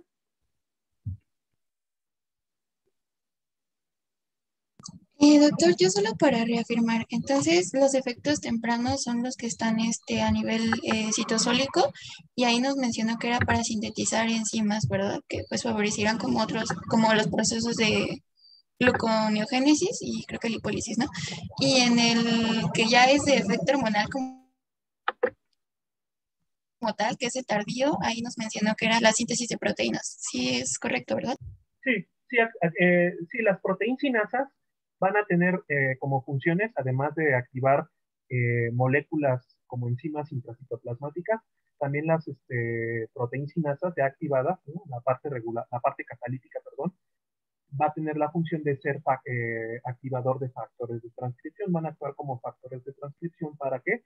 Para activar síntesis de proteínas. ¿Como cuáles? Como enzimas de las clave que van a activar a estas vías metabólicas que específicamente estamos hablando, ¿no? La glucogenólisis por una parte, la gluconeogénesis por otra parte, pero también el glucagón activa la lipólisis, pero no a nivel hepático, sino más bien a nivel del tejido adiposo, pero bueno, igual es una vía metabólica y bueno, la enzima clave en este caso es la lipasa sensible a hormonas, es la que se activa por acción de este AMP cíclico y por acción del glucagón. Sí, efectivamente. ¿Vale? Gracias, doctor. Bueno. Alan, perdón, vamos a estarte preguntando por la cuestión de la participación inicial. Alan, dinos en pasos el mecanismo de acción del receptor de membrana con segundo mensajero AMP cíclico. Paso a paso. Sí, bueno, primero llega la hormona y se une con el receptor. Y esto va a activar, bueno, la proteína GS se va a separar la proteína alfa y esta va a activar la enzima adenilciclasa. Sí, la subunidad, ojo, haciendo un paréntesis, es la subunidad alfa de la proteína GS. ¿Vale? Bueno, sí. la subunidad alfa, muy bien. Entonces, se separa la subunidad alfa de la proteína G y ¿esto qué hace? Va a activar la enzima adenilciclasa. Y esta va a convertir el AMP cíclico en ATP. ¿Seguro que es así ocurre? Sigue la flecha. Bueno, va a llegar el ATP y la adenilciclasa va, con la ayuda del ATP. La adenilciclasa es una enzima que va a favorecer que se convierta el ATP en AMP cíclico. Eso, ¿verdad? No, al revés, que tú nos decías el AMP cíclico en ATP. No, sí. Sigue el sentido, ¿no? Acuérdate. Este es el sustrato, la enzima y este es el producto. Bueno, ok, muy bien. ¿Qué más? Y después el AMP cíclico va a actuar en la proteína sinasa A y se va a pegar en la parte reguladora y esto va a hacer que se separe la catalítica, la cual va a actuar como si fuera un factor de transcripción que va a llevar el mensaje que originalmente tenía la hormona al núcleo de la célula. Antes que esto, el efecto citosólico o metabólico consiste en que esta parte catalítica active moléculas como enzimas para llevar a cabo el primer efecto, ¿no? Que es el efecto, decíamos, citosólico, metabólico o efecto temprano de la hormona. Pero exactamente, Alan, como tú bien lo dices, la parte catalítica va a tener funciones de factor de transcripción, se mete al núcleo, y una vez que se mete al núcleo, activa factores de transcripción. ¿Para qué? Para llevar a cabo síntesis de proteínas como parte del efecto tardío, nuclear, genómico de la hormona, ¿no? Ahí está. Entonces tiene ambos efectos, efectos a nivel intracitosólico y efectos a nivel nuclear. Muy bien. Después, ¿qué pasa para regular o para que no estemos todo el tiempo teniendo efecto hormonal? ¿Qué ocurre, Alan? Bueno, pues al principio cuando se separó la subunidad alfa, esta vuelve a regresar y activa la subunidad alfa de la proteína GI. ¿No? Muy bien. Y bueno, esta subunidad alfa va a va a estimular la enzima fosfodiesterasa. Y esta se va a encargar de revertir la conversión del AMP cíclico. Lo va primero a pasar a AMP lineal y ya después el AMP lineal va a regresar a la forma de ATP.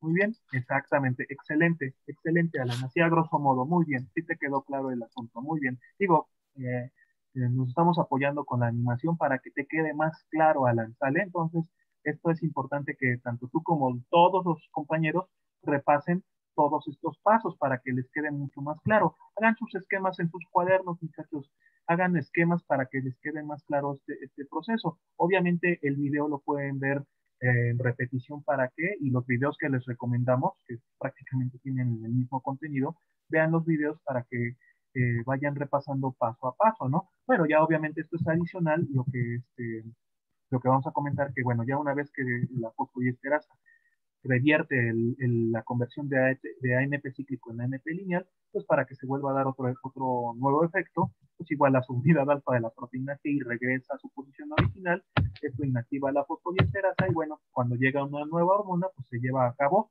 todo este mecanismo de acción que hemos escrito, ¿no? Muy bien, doctores. Entonces, hasta aquí nuevamente replanteamos alguna duda.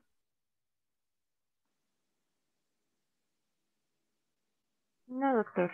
No, doctor. Fíjense, este mecanismo de acción es el más sencillo de todos, ¿eh? Es el más fácil de todos y es el que, digamos, nos tenemos que aprender así paso a paso, ¿no? El de GMP cíclico, doctores, va a ser muy sencillo porque prácticamente Es lo mismo que vimos en el mecanismo de acción de AMP cíclico. Nada más aquí lo único que cambian son los nombres, ¿sí?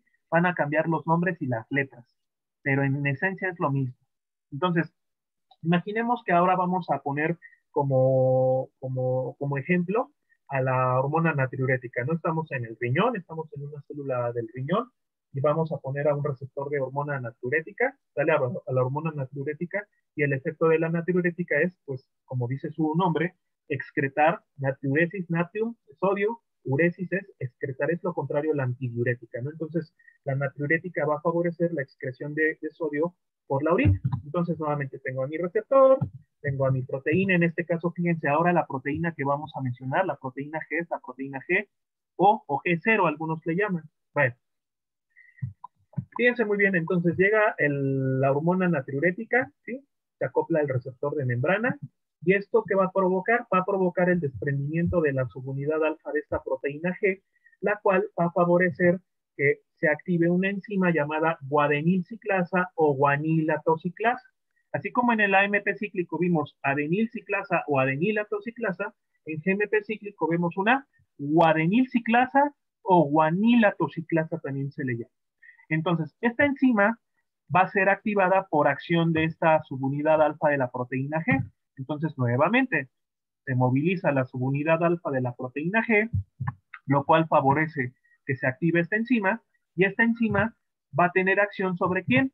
Va a actuar sobre un GTP para formar GMP cíclico. Como estamos viendo GMP cíclico, pues es GTP, guadenilciclasa, entonces todo con G, ¿no? Entonces, ¿qué pasa con el GMP cíclico? Pues lo mismo que ocurre con el AMP cíclico, va a actuar sobre una proteíncinasa específica, solamente que a esta proteíncinasa la vamos a conocer como proteíncinasa G. Como estamos viendo GMP cíclico, el tipo de proteíncinasa que vamos a ver aquí en específico es la proteíncinasa G. ¿Qué creen que haga, doctores? Pues lo mismo. Igualmente, el GMP cíclico representado en estos circulitos con letra G, ¿qué es lo que va a hacer? Pues se va a pegar el GMP cíclico a la porción reguladora para separar la porción catalítica.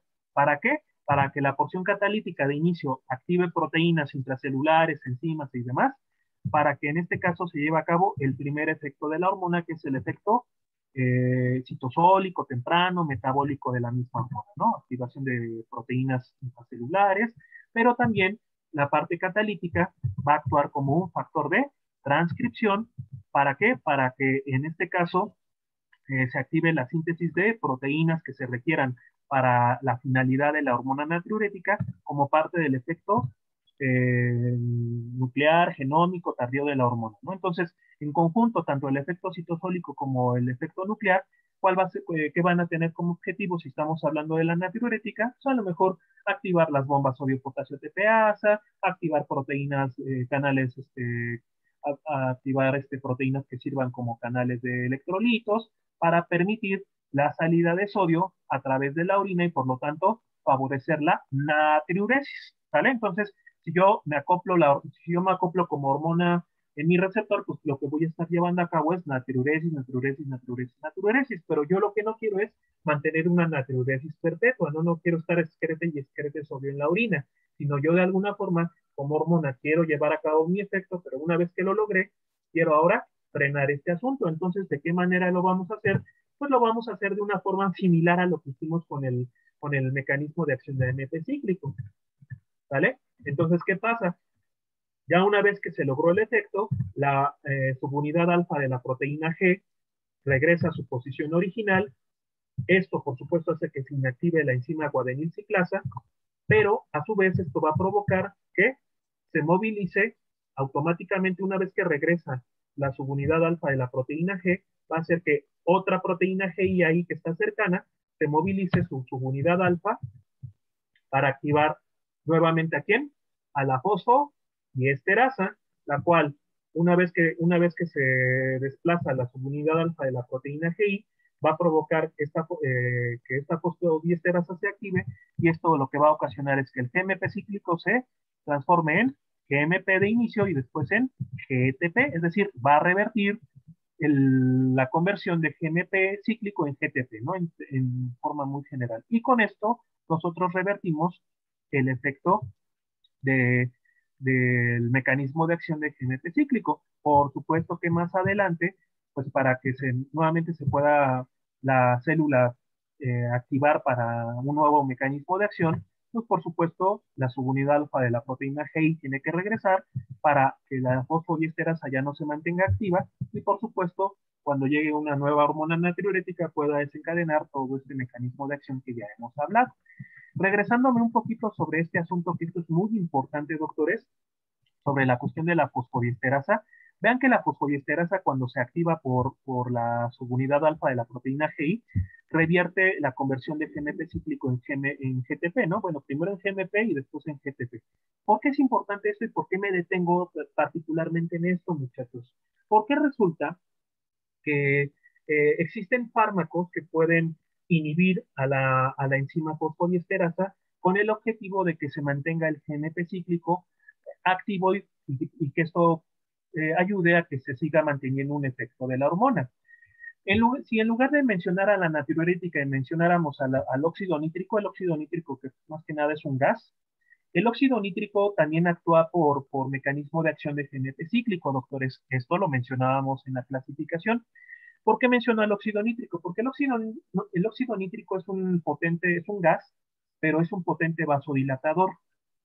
Esto es importante, doctores, porque esa vasodilatación sobre todo se va a presentar a nivel, de las coronarias, de las arterias coronarias y a nivel de la vascularización del pene, ¿no? ¿Para qué? Para favorecer el llenado de los cuerpos cavernosos. Entonces, ustedes ya en ciclo 2 seguramente vieron la morfología, la vascularización del aparato genital masculino, y ustedes ya deben de saber que para que se pueda llevar a cabo una erección peniana, pues se requiere de que se llenen de sangre los cuerpos cavernosos. ¿Cómo se logra esto? Pues a través de una vasodilatación capilar de esta red vascular, ¿no? Entonces, al vasodilatar los capilares del pene, llenamos cuerpos cavernosos, logramos una erección.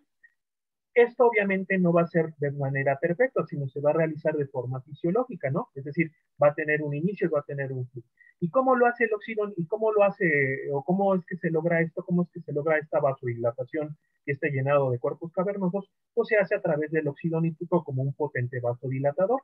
¿Cómo actúa el óxido nítrico? Pues a través de este mecanismo de acción del GNP cíclico. Ahora bien, si yo quiero en un momento dado, si un paciente, una persona quiere mantener una erección prolongada, ¿no? Por algunas horas más, pues lo que podemos hacer es, o una de dos, o incrementar la función del GNP cíclico de esta enzima, o inhibir a esta enzima que favorezca que se revierta el proceso, ¿no? Entonces, existen fármacos inhibidores de enzimas fosfodiesterasas cuya finalidad es que al inhibir esta enzima ya no se revierte el proceso y entonces tenga GNP cíclico disponible, mayor función y entonces mayor vasodilatación, voy a continuar teniendo llenado de cuerpos cavernosos y la erección se va a prolongar, ¿sale? Seguramente a lo mejor ustedes han escuchado de fármacos como el sildenafil o el tadalafil, que en nombre comercial se les conocen como el Viagra y el Cialis respectivamente. ¿Cómo actúan el Viagra y cómo actúa el Cialis? Actúan como inhibidores de fosfodiesterasas, ¿sale? Esto va a provocar que al inhibir a la fosfodiesterasa, el GMP cíclico siga actuando sobre estas células. ¿Para qué? Para mantener la erección. Y ojo que lo estamos mencionando, esto no es endocrino, esto es fármaco, esto es parte de lo que vieron en reproductor, pero fíjense qué interesante es el asunto, ¿no? Qué interesante. Y esto es aplicado, esto no es endocrino por el momento, insisto. Por eso, lo que quisimos hacer, aprovechando esta imagen, es mencionar algunas cuestiones clínicas, farmacológicas, que ustedes van a aplicar en su vida diaria. Doctor Burgoa. Sí, claro.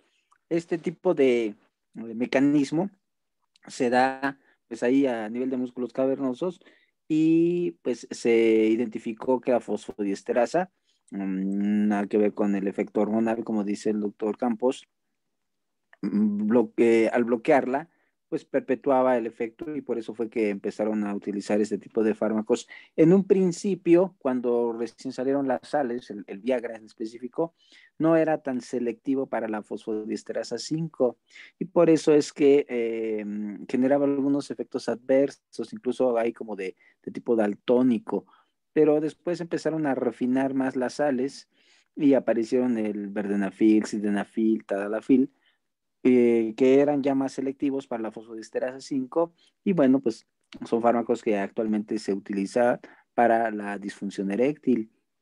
Como bien lo resalta el doctor Campos, este mecanismo de acción, pues aparentemente, pues no tiene nada que ver con endocrino. Sin embargo, es una forma de ver hasta dónde abarcamos nosotros en el módulo, porque pues es la misma forma en la que actúa la hormona natriurética utilizando este segundo mensajero, claro, no para disfunción eréctil obviamente, sino para otros efectos.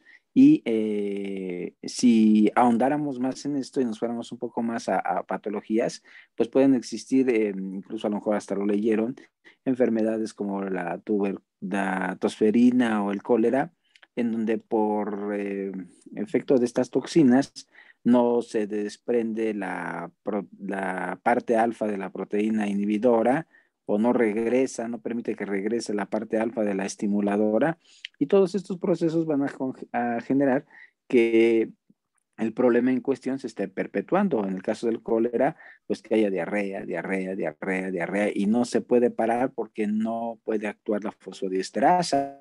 O en el caso de la tosferina, pues el proceso de expectoración, tos y tos y tos y tos, y no se puede revertir porque no puede actuar la fosfodiesterasa. Entonces, estos problemas pues los generan las toxinas de estas bacterias respectivamente y bueno, pues ahí vemos otra vez una aplicación que nada tiene que ver con endocrino, pero que tiene la misma base o el mismo fundamento en cuanto a su mecanismo. Básicamente, doctor. Igual, y esto, bueno, como parte del mecanismo anterior de AMP cíclico, a lo mejor ustedes en sistema respiratorio vieron el asma y vieron fármacos que se aplican para el asma, ¿no? Entonces, seguramente ustedes vieron unos fármacos beta 2 adrenérgicos que favorecen la relajación del músculo liso, y bueno, el músculo liso bronquial, eh, para que pueda broncodilatarse, pues requiere, en este caso, las catecolaminas y estos fármacos van a actuar sobre el receptor de membrana y en este caso van a activar como segundos mensajeros al AMP cíclico. Entonces, la forma en cómo actúan los broncodilatadores, por ejemplo, que se usan en el asma, como el salbutamol, el salmeterol, la propia terbutalina, que también tiene efectos sobre todo obstétricos, ¿no? Para prevención de la amenaza del parto prematuro o inclusive, bueno, para inhibir la contracción uterina. Bueno, en el caso del asma, doctores, el salbutamol, el salmeterol, la terbutalina actúan por mecanismo de acción de AMP cíclico, que lo vimos anteriormente. Entonces, ¿qué es lo que hacen? Pues el salbutamol se acopla al receptor, ¿no? Al receptor beta 2 adrenérgico. Esto hace que se active la proteína GS, activa la adeniciclasa para que se transforme en AMP cíclico, proteína sinasa y todo lo que ya saben, ¿no? ¿Cuál va a ser la finalidad de todo esto? Pues activar canales de calcio para que el calcio sea liberado del músculo liso y sin calcio permitimos una broncodilatación, ¿sale? Permitimos una broncodilatación y esto ayuda muchísimo al paciente, ¿no? A mitigar esas sibilancias y toda esta sintomatología que vamos a encontrar en el asma. Pero además, hay fármacos en el asma que ustedes pueden ocupar como inhibidores de fosfodiesterasas específicas para el mecanismo de acción del AMP cíclico, ¿no? Por ahí el doctor mencionaba que existe una fosfodiesterasa 5, que es el blanco donde actúan estos fármacos, el Viagra, el Cialis, pero también van a existir otro tipo de fosfodiesterasas que van a ser inhibidas por otro tipo de fármacos, sobre todo cuando hablamos de esta patología como el asma, ¿no? Entonces, ustedes a lo mejor van a escuchar de las metilxantinas, como la teofilina, como la aminofilina, que van a tener como acción inhibir a las enzimas fosfodiesterasas. ¿Para qué? Para que al momento que se inhibe la fosfodiesterasa, vamos a hacer que se perpetúe el efecto del AMP cíclico y por lo tanto el efecto broncodilatador terapéutico que referimos en el paciente, ¿no? Si mi paciente está con asma, con constante asma, ¿no? Con sibilancias, con dificultad respiratoria, yo necesito broncodilatar porque si no el paciente se les puede hasta morir, ¿no? Entonces, ¿qué necesito? Llevar a cabo una eficaz broncodilatación. Por supuesto que yo puedo complementar con fármacos antiinflamatorios como los glucocorticoides, ¿vale? Para desinflamar, para disminuir la producción de moco, pero lo importante es broncodilatar. ¿Cómo lo hago? Lo puedo hacer con salbutamol y lo puedo hacer con metiljantinas. Ustedes ya seguramente en respiratorio las vieron, pero ahora en endocrino le estamos dando una cierta aplicación con la cuestión de acción. Y no estamos hablando de endocrino, estamos hablando de cuestiones patológicas o del sistema respiratorio. Pero vean que todo tiene en endocrino, todo tiene aplicación con todos los sistemas. ¿Vale? Bueno, vamos a ver entonces el mecanismo de calcinositol. El tercer, como que aquí la cosa se empieza a poner un poquito más compleja, pero en realidad no lo es. En realidad, pues, vayan siguiendo la secuencia de los eventos para que sea más sencillito de estudiar, ¿no? Entonces, vamos a ver el mecanismo de calcinositol, y aquí vamos a ver dos vías, doctores, la vía del trifosfato de inositol o IP3 y la vía del diacilglicerol. Entonces, vamos a poner igualmente una membrana celular, vamos a poner a un receptor de membrana, obviamente así no es, ¿vale? Entonces, así los esquematizamos para fines didácticos. Y aquí, doctores, vean que también aparece una tercer proteína llamada proteína GQ, igual como las proteínas anteriores GS, G0, tienen inclusive la GI, tienen tres subunidades, una subunidad alfa, una subunidad beta, una subunidad gamma. Entonces, aquí, ¿qué es lo importante? Que cuando llega la hormona al receptor, se va a desprender su subunidad alfa y va a activar a otro tipo de enzimas. ¿Qué tipo de receptor, antes de seguir, qué tipo de receptor sería en este caso el que estemos hablando para este mecanismo de acción? ¿Qué tipo de receptor, de acuerdo a lo que vimos a lo que hemos estado viendo en la charla? ¿Es 7 dominios? 7 dominios. Exactamente, es de 7 dominios porque está asociado a proteína G, efectivamente. Bueno, entonces ya sabemos que es un receptor de 7 dominios, por eso aclaro de que así no es el receptor, en realidad este sería un receptor en serpentina o de 7 dominios transmembrana. Bueno, imaginemos que estamos en el riñón nuevamente. Bueno, ustedes ya seguramente vieron en urinario, vieron el efecto de la antidiurética para fines, tanto antidiuréticas como para fines de vasopresina, ¿no? De vasoconstricción. Entonces, imaginemos que no estamos en el riñón, perdón. Para calcio vamos a ubicarnos mejor en el músculo liso vascular, ¿no? En un vaso sanguíneo. Bueno, entonces vamos a suponer que como ejemplo vamos a poner a la vasopresina, a la antidiurética como efecto vasopresor, y entonces ¿qué va a pasar? La hormona se acopla al receptor y esto va a provocar que se desprenda la subunidad alfa de la proteína GQ, en este caso. ¿Y qué va a provocar esto? Pues va a provocar la activación de una enzima llamada fosfolipasa C. Fosfolipasa C porque C es de calcio, ¿no? Estamos hablando de calcio inositol. Entonces, vean, se desprende la subunidad alfa de la proteína G para activar a la enzima fosfolipasa C. Ahí está activa. Lo mismo que ocurría con adenilciclasa o adenilciclasa ocurre de esta forma, ¿no? Entonces, se activa la fosfolipasa C. ¿Para qué? Para que actúe sobre un fosfolípido de la membrana llamado bifosfato de fosfatidilinositol o PIP2, ¿vale? Y lo que va a ocurrir con el PIP2, con el bifosfato de fosfatidilinositol, es convertirse en dos productos. Por una parte tenemos al trifosfato de inositol y por otra parte tenemos al diacilglicerol. Entonces, en ambos casos, ambos productos nos van a generar efectos intracelulares. Por supuesto, vamos a ver las dos vías. La primera vía que vamos a ver es la vía del trifosfato de inositol, que este es un fosfolípido, y el diacilglicerol, pues es un lípido compuesto por un glicerol y dos ácidos grasos, similar al triacilglicerol, solamente que el triacilglicerol tiene 3 ácidos grasos. Bueno, químicamente hablando así se llaman. Entonces vámonos por la vía del trifosfato de inositol, ¿sale? Entonces ahí está el diacilglicerol, ¿no? El trifosfato de inositol por una parte, IP3, y el DAG, que está aquí representado, es el que lo conocemos como diacilglicerol. Bueno, ¿qué es lo que va a pasar entonces, muchachos? Vámonos por la vía del trifosfato de inositol. Aquí el diacilglicerol desaparece. Y entonces, ¿qué es lo que va a hacer el trifosfato de inositol?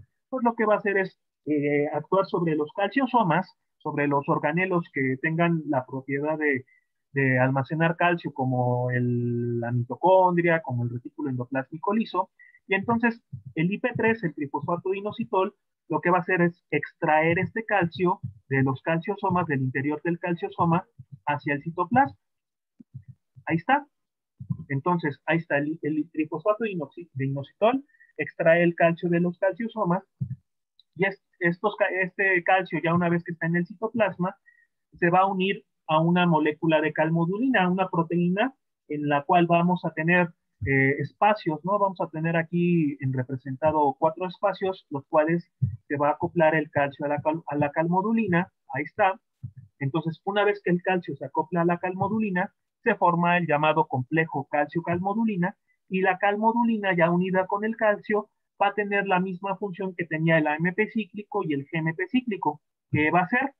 Va a actuar sobre una enzima, una proteína sinasa C, nada más que aquí en este caso le vamos a llamar calcio-calmodulina sinasa específica, pero bueno, al final de cuentas es una proteína sinasa, es una proteína sinasa C, porque estamos hablando de calcio, ¿no? Proteína sinasa C, solamente que aquí en específico se le llama calcio-calmodulina sinasa, es algo así como decir yaretsinasa o carlasinasa, ¿no? Por decirlo de alguna manera. Bueno, entonces, esta calcio-calmodulina sinasa tiene dos partes, una porción reguladora y una porción catalítica. ¿Qué hace el complejo calcio-calmodulina sobre esta sinasa? Pues lo mismo que ocurría con la proteína sinasa A y G, ocurre aquí. Se separa la parte reguladora de la parte catalítica, y esta va a ser la parte que va a mantenerse activa en este mecanismo de acción. Esta es la que va a tener actividad hormonal. Entonces, ¿qué va a hacer la parte catalítica de esta calmodulina sinasa? Pues de inicio va a generar los primeros efectos intracitoplasmáticos, como activar enzimas, activar proteínas intracelulares. ¿Para qué? Para llevar a cabo el primer efecto de la hormona, llamado efecto temprano, metabólico, citosólico, como le quieran llamar. Pero también la parte catalítica de esta sinasa, de esta calmodulina sinasa, va a actuar como factor de transcripción, va a activar por lo tanto factores de transcripción para llevar a cabo síntesis de proteínas intracelulares, síntesis de proteínas para, por ejemplo, llevar a cabo una contracción muscular, ¿no? Entonces, a lo mejor la parte del efecto intracitoplasmático será la de activar proteínas contráctiles, y la parte del efecto nuclear va a ser la de síntesis de proteínas que favorezcan mayor contracción muscular. ¿Vale? Por supuesto que el calcio aquí participa activamente si hablamos en este caso del efecto que yo quiero en este caso de contraer el músculo liso, ¿no? Pues bueno, tenemos ambos efectos, ¿no? El efecto citoplasmático y el efecto nuclear, ¿no? Decíamos que para este mecanismo de acción tenemos dos vías, la vía del IP3, la vía del trifosfato de inositol y la vía del diacilglicerol. Ahora vámonos por la segunda vía. Nuevamente tenemos a nuestro receptor de membrana, a nuestra proteína GQ, a nuestro primer mensajero, que es la vasopresina, se une al receptor. Esto provoca el desprendimiento de la subunidad alfa de la proteína G, la cual va a favorecer que se active la enzima fosfolipasa C nuevamente, para que entonces el bifosfato de fosfatidininositol IP2 se transforme en trifosfato de inositol IP3 y en diacilglicerol. Ya vimos la primera vía, vámonos por la segunda vía, que esta va a ser mucho más sencillita de estudiar. Entonces, ahora, por la parte del diacilglicerol, ¿qué es lo que ocurre? Este diacilglicerol va a activar a una enzima, una proteína sinasa C también específica, llamada diacilglicerol sinasa. Tanto la calcio-calmodulina sinasa como la diacilglicerol sinasa son proteínas sinasa C, nada más que adquieren el nombre específico de los activadores. Entonces, al final de cuentas, la diacilglicerol sinasa es una proteína, es un subtipo de proteína sinasa C, C de calcio. Entonces, ¿qué hace en este caso el diacilglicerol? Bueno, igualmente tenemos una parte reguladora, tenemos una parte catalítica, y lo que hace el diacilglicerol, ahora representado aquí en unos circulitos amarillos con la letra D, es pegársele a la parte reguladora a la parte reguladora, y esto va a provocar la separación de ambas partes. Entonces, ¿qué va a ocurrir qué va a ocasionar, o qué va a ocurrir una vez que se desprendan estas subunidades? Pues esta parte catalítica es la parte activa de esta enzima sinasa, de esta diacilglicerol sinasa. ¿Para qué? Pues para que haga todo lo que hemos mencionado en los mecanismos de acción anteriores. Por una parte, activar enzimas, proteínas contráctiles, o bueno, proteínas en general, intracelulares, para llevar a cabo el primer efecto de la hormona, que es el citoplasmático, el metabólico o el temprano, ¿no? Y también la parte catalítica de la diacilglicerol-sinasa va a actuar como un factor de transcripción, se mete al núcleo, se activan factores de transcripción, ¿para qué? Para llevar a cabo el segundo efecto al que le llamamos nuclear, genómico, tardío de la hormona, ¿sale? Entonces, ¿cuál va a ser la finalidad de la vasopresina cuando actúe sobre este receptor y cuando se activen este mecanismo de acción de calcio inositol, tanto ambas vías, ¿no? Vía del trifosfato de inositol y diacilglicerol? Pues lo que se va a lograr es la contracción de músculo liso para llevar a cabo vasoconstricción, formación de proteínas contráctiles para que favorezcan todo eso. Ahora, así como hay activación, pues tenemos que haber un mecanismo de inactivación, porque a mí no me conviene estar teniendo contracción muscular todo el tiempo, no me conviene tener vasoconstricción o contracción muscular en cualquier nivel. Entonces, ahora, ¿de qué forma se va a inactivar todo esto? Bueno, nuevamente ponemos al receptor de membrana, a nuestra proteína G, a nuestro ligando, que en este caso es la hormona vasopresina. Nuevamente activamos, se desprende la subunidad alfa de la proteína G, activa la fosfolipasa C para que el TIP2 se transforme en IP3, en trifosfato inositol y en diacilglicerol, y entonces estos dos productos, por las dos vías que ya vimos anteriormente, activen proteína sinasa C, y esto logre, a su vez, el efecto deseado de la hormona, ¿no? Si hablamos de la vasopresina, pues el efecto para fines de vasopresina, pues vamos a lograr un efecto vasoconstrictor, o si hablásemos de la oxitocina, pues el efecto de contráctil sobre la musculatura lisa del útero, ¿no? Por ejemplo. Pero por supuesto yo no puedo tener, insisto, contracción sostenida del útero, contracción sostenida del vaso sanguíneo, porque eso no me conviene. ¿De qué manera logramos revertir este efecto? Bueno, pues una vez que la hormona se desplaza de su receptor y una vez que la proteína G regresa a su posición original, por supuesto que esto va a inactivar a la fosfolipasa C, y recuerden que cuando regresa la subunidad alfa de la proteína G, GQ en este caso, esto provoca en automático que la subunidad alfa de la proteína GI se desprenda para que se active nuevamente, ¿qué creen? La enzima fosfodiesterasa, para que entonces esta fosfodiesterasa, una vez activa, ¿qué es lo que va a hacer? Revertir la conversión de TIP2 en IP3 y diacilglicerol, y entonces, ¿cómo lo va a hacer? Pues inhibiendo el proceso. Así como la fosfolipasa C estimula la conversión de difosfato de fosfatidinoinositol en difosfato de inositol y diacilglicerol, la fosfodiesterasa lo que hace es bloquear este paso para que entonces este TIP2, este fosfolípido de la membrana, se mantenga inactivo, y para que cuando llegue una siguiente hormona pueda estar presente para poderse transformar en IP3 y en diacilglicerol, ¿sale? En trifosfato inositol y diacilglicerol. Por supuesto que para que todo esto no se perpetúe tampoco, esta inhibición se permita, ¿no? Para que todo esto permita una nueva acción hormonal, pues por supuesto la subunidad alfa de la proteína G tiene que regresar, se inactiva la fosfodiesterasa, y esto se revierte al final para que nuevamente llegue una hormona y pueda actuar para que se pueda llevar a cabo nuevamente la acción de la hormona. ¿Hasta aquí alguna duda, doctores? Este estuvo un poquito más complejo, pero pues realmente no tiene tanta complejidad como nosotros lo podríamos pensar, ¿no? Si tenemos en cuenta los dos mecanismos de acción anteriores, va a ser más sencillo de poderlo entender, ¿sale? Dice Alejandra, bueno, ya se contestó, dice, ¿cree que pueda repetir cómo se activa GI? Es que no me quedó muy claro. Bueno, se activa, acuérdense que la forma en cómo se activa la proteína GI, o cómo se desplaza, se desprende la subunidad alfa de la proteína GI, es cuando la subunidad alfa de la proteína G, ESQ o 0 en el caso de GNP cíclico, regresa a su posición, y esto automáticamente hace que se active la subunidad alfa, se desprenda la subunidad alfa de la proteína GI, ¿vale? ¿Alguna duda? No, doctor. No, doctor. Doctor Burgoa. Pues yo creo que tendrán que leer todavía bien esto que se ha revisado, porque pues es la base del mecanismo de acción de estas hormonas que utilizan estos segundos mensajeros, y es muy común que por ahí se nos confundan, se nos olvide.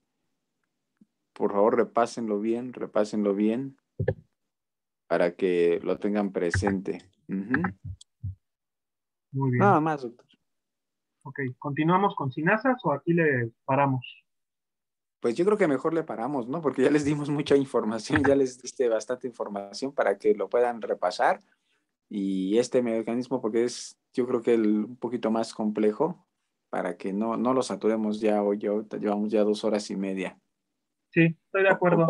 Ajá. Sí, sí, de hecho, estoy de acuerdo para poder en un momento dado también darles un tiempo, bueno, que ellos tengan tiempo de despejarse, de comer y de también leer todo, repasar estos mecanismos de acción. Y ya en la siguiente sesión, pues nos abocamos a los que nos faltaron, que es el de tirosina, sinasa intrínseca, extrínseca y ya los mecanismos de acción intracitoplasmático, intranuclear, ¿no? Ya para que cerremos la unidad con retroalimentación positiva y retroalimentación negativa. Entonces, así como un adelanto, como en las novelas o como en los programas, ¿no? Adelanto del siguiente capítulo, pues lo que vamos a ver en este caso como mecanismos de acción va a ser el de sinasas intrínseca, que es el que utiliza la insulina, el extrínseca, que es el de JAK-STAT, es el que ocupa la prolactina, la hormona de crecimiento, y los intracelulares, ¿no? El intracitoplasmático, el intranuclear. Y dentro de la cascada de sinasas intrínseca vamos a ver dos vías muy interesantes. Vamos a ver la vía de la PI3K y PKB, la vía de la MAP. Por ahí vamos a ver un poquito lo que comentaban sobre resistencia a la insulina, sobre este tipo de receptor. Van a ser cuestiones muy, muy interesantes que vamos a ver en la siguiente sesión. Entonces, por favor, chicos, lean, estudien en este caso estos mecanismos de acción y pues también sigan leyendo lo que les hemos impartido en las sesiones anteriores, ¿no? Por supuesto, lo pueden revisar en los videos que se han estado publicando en el aula.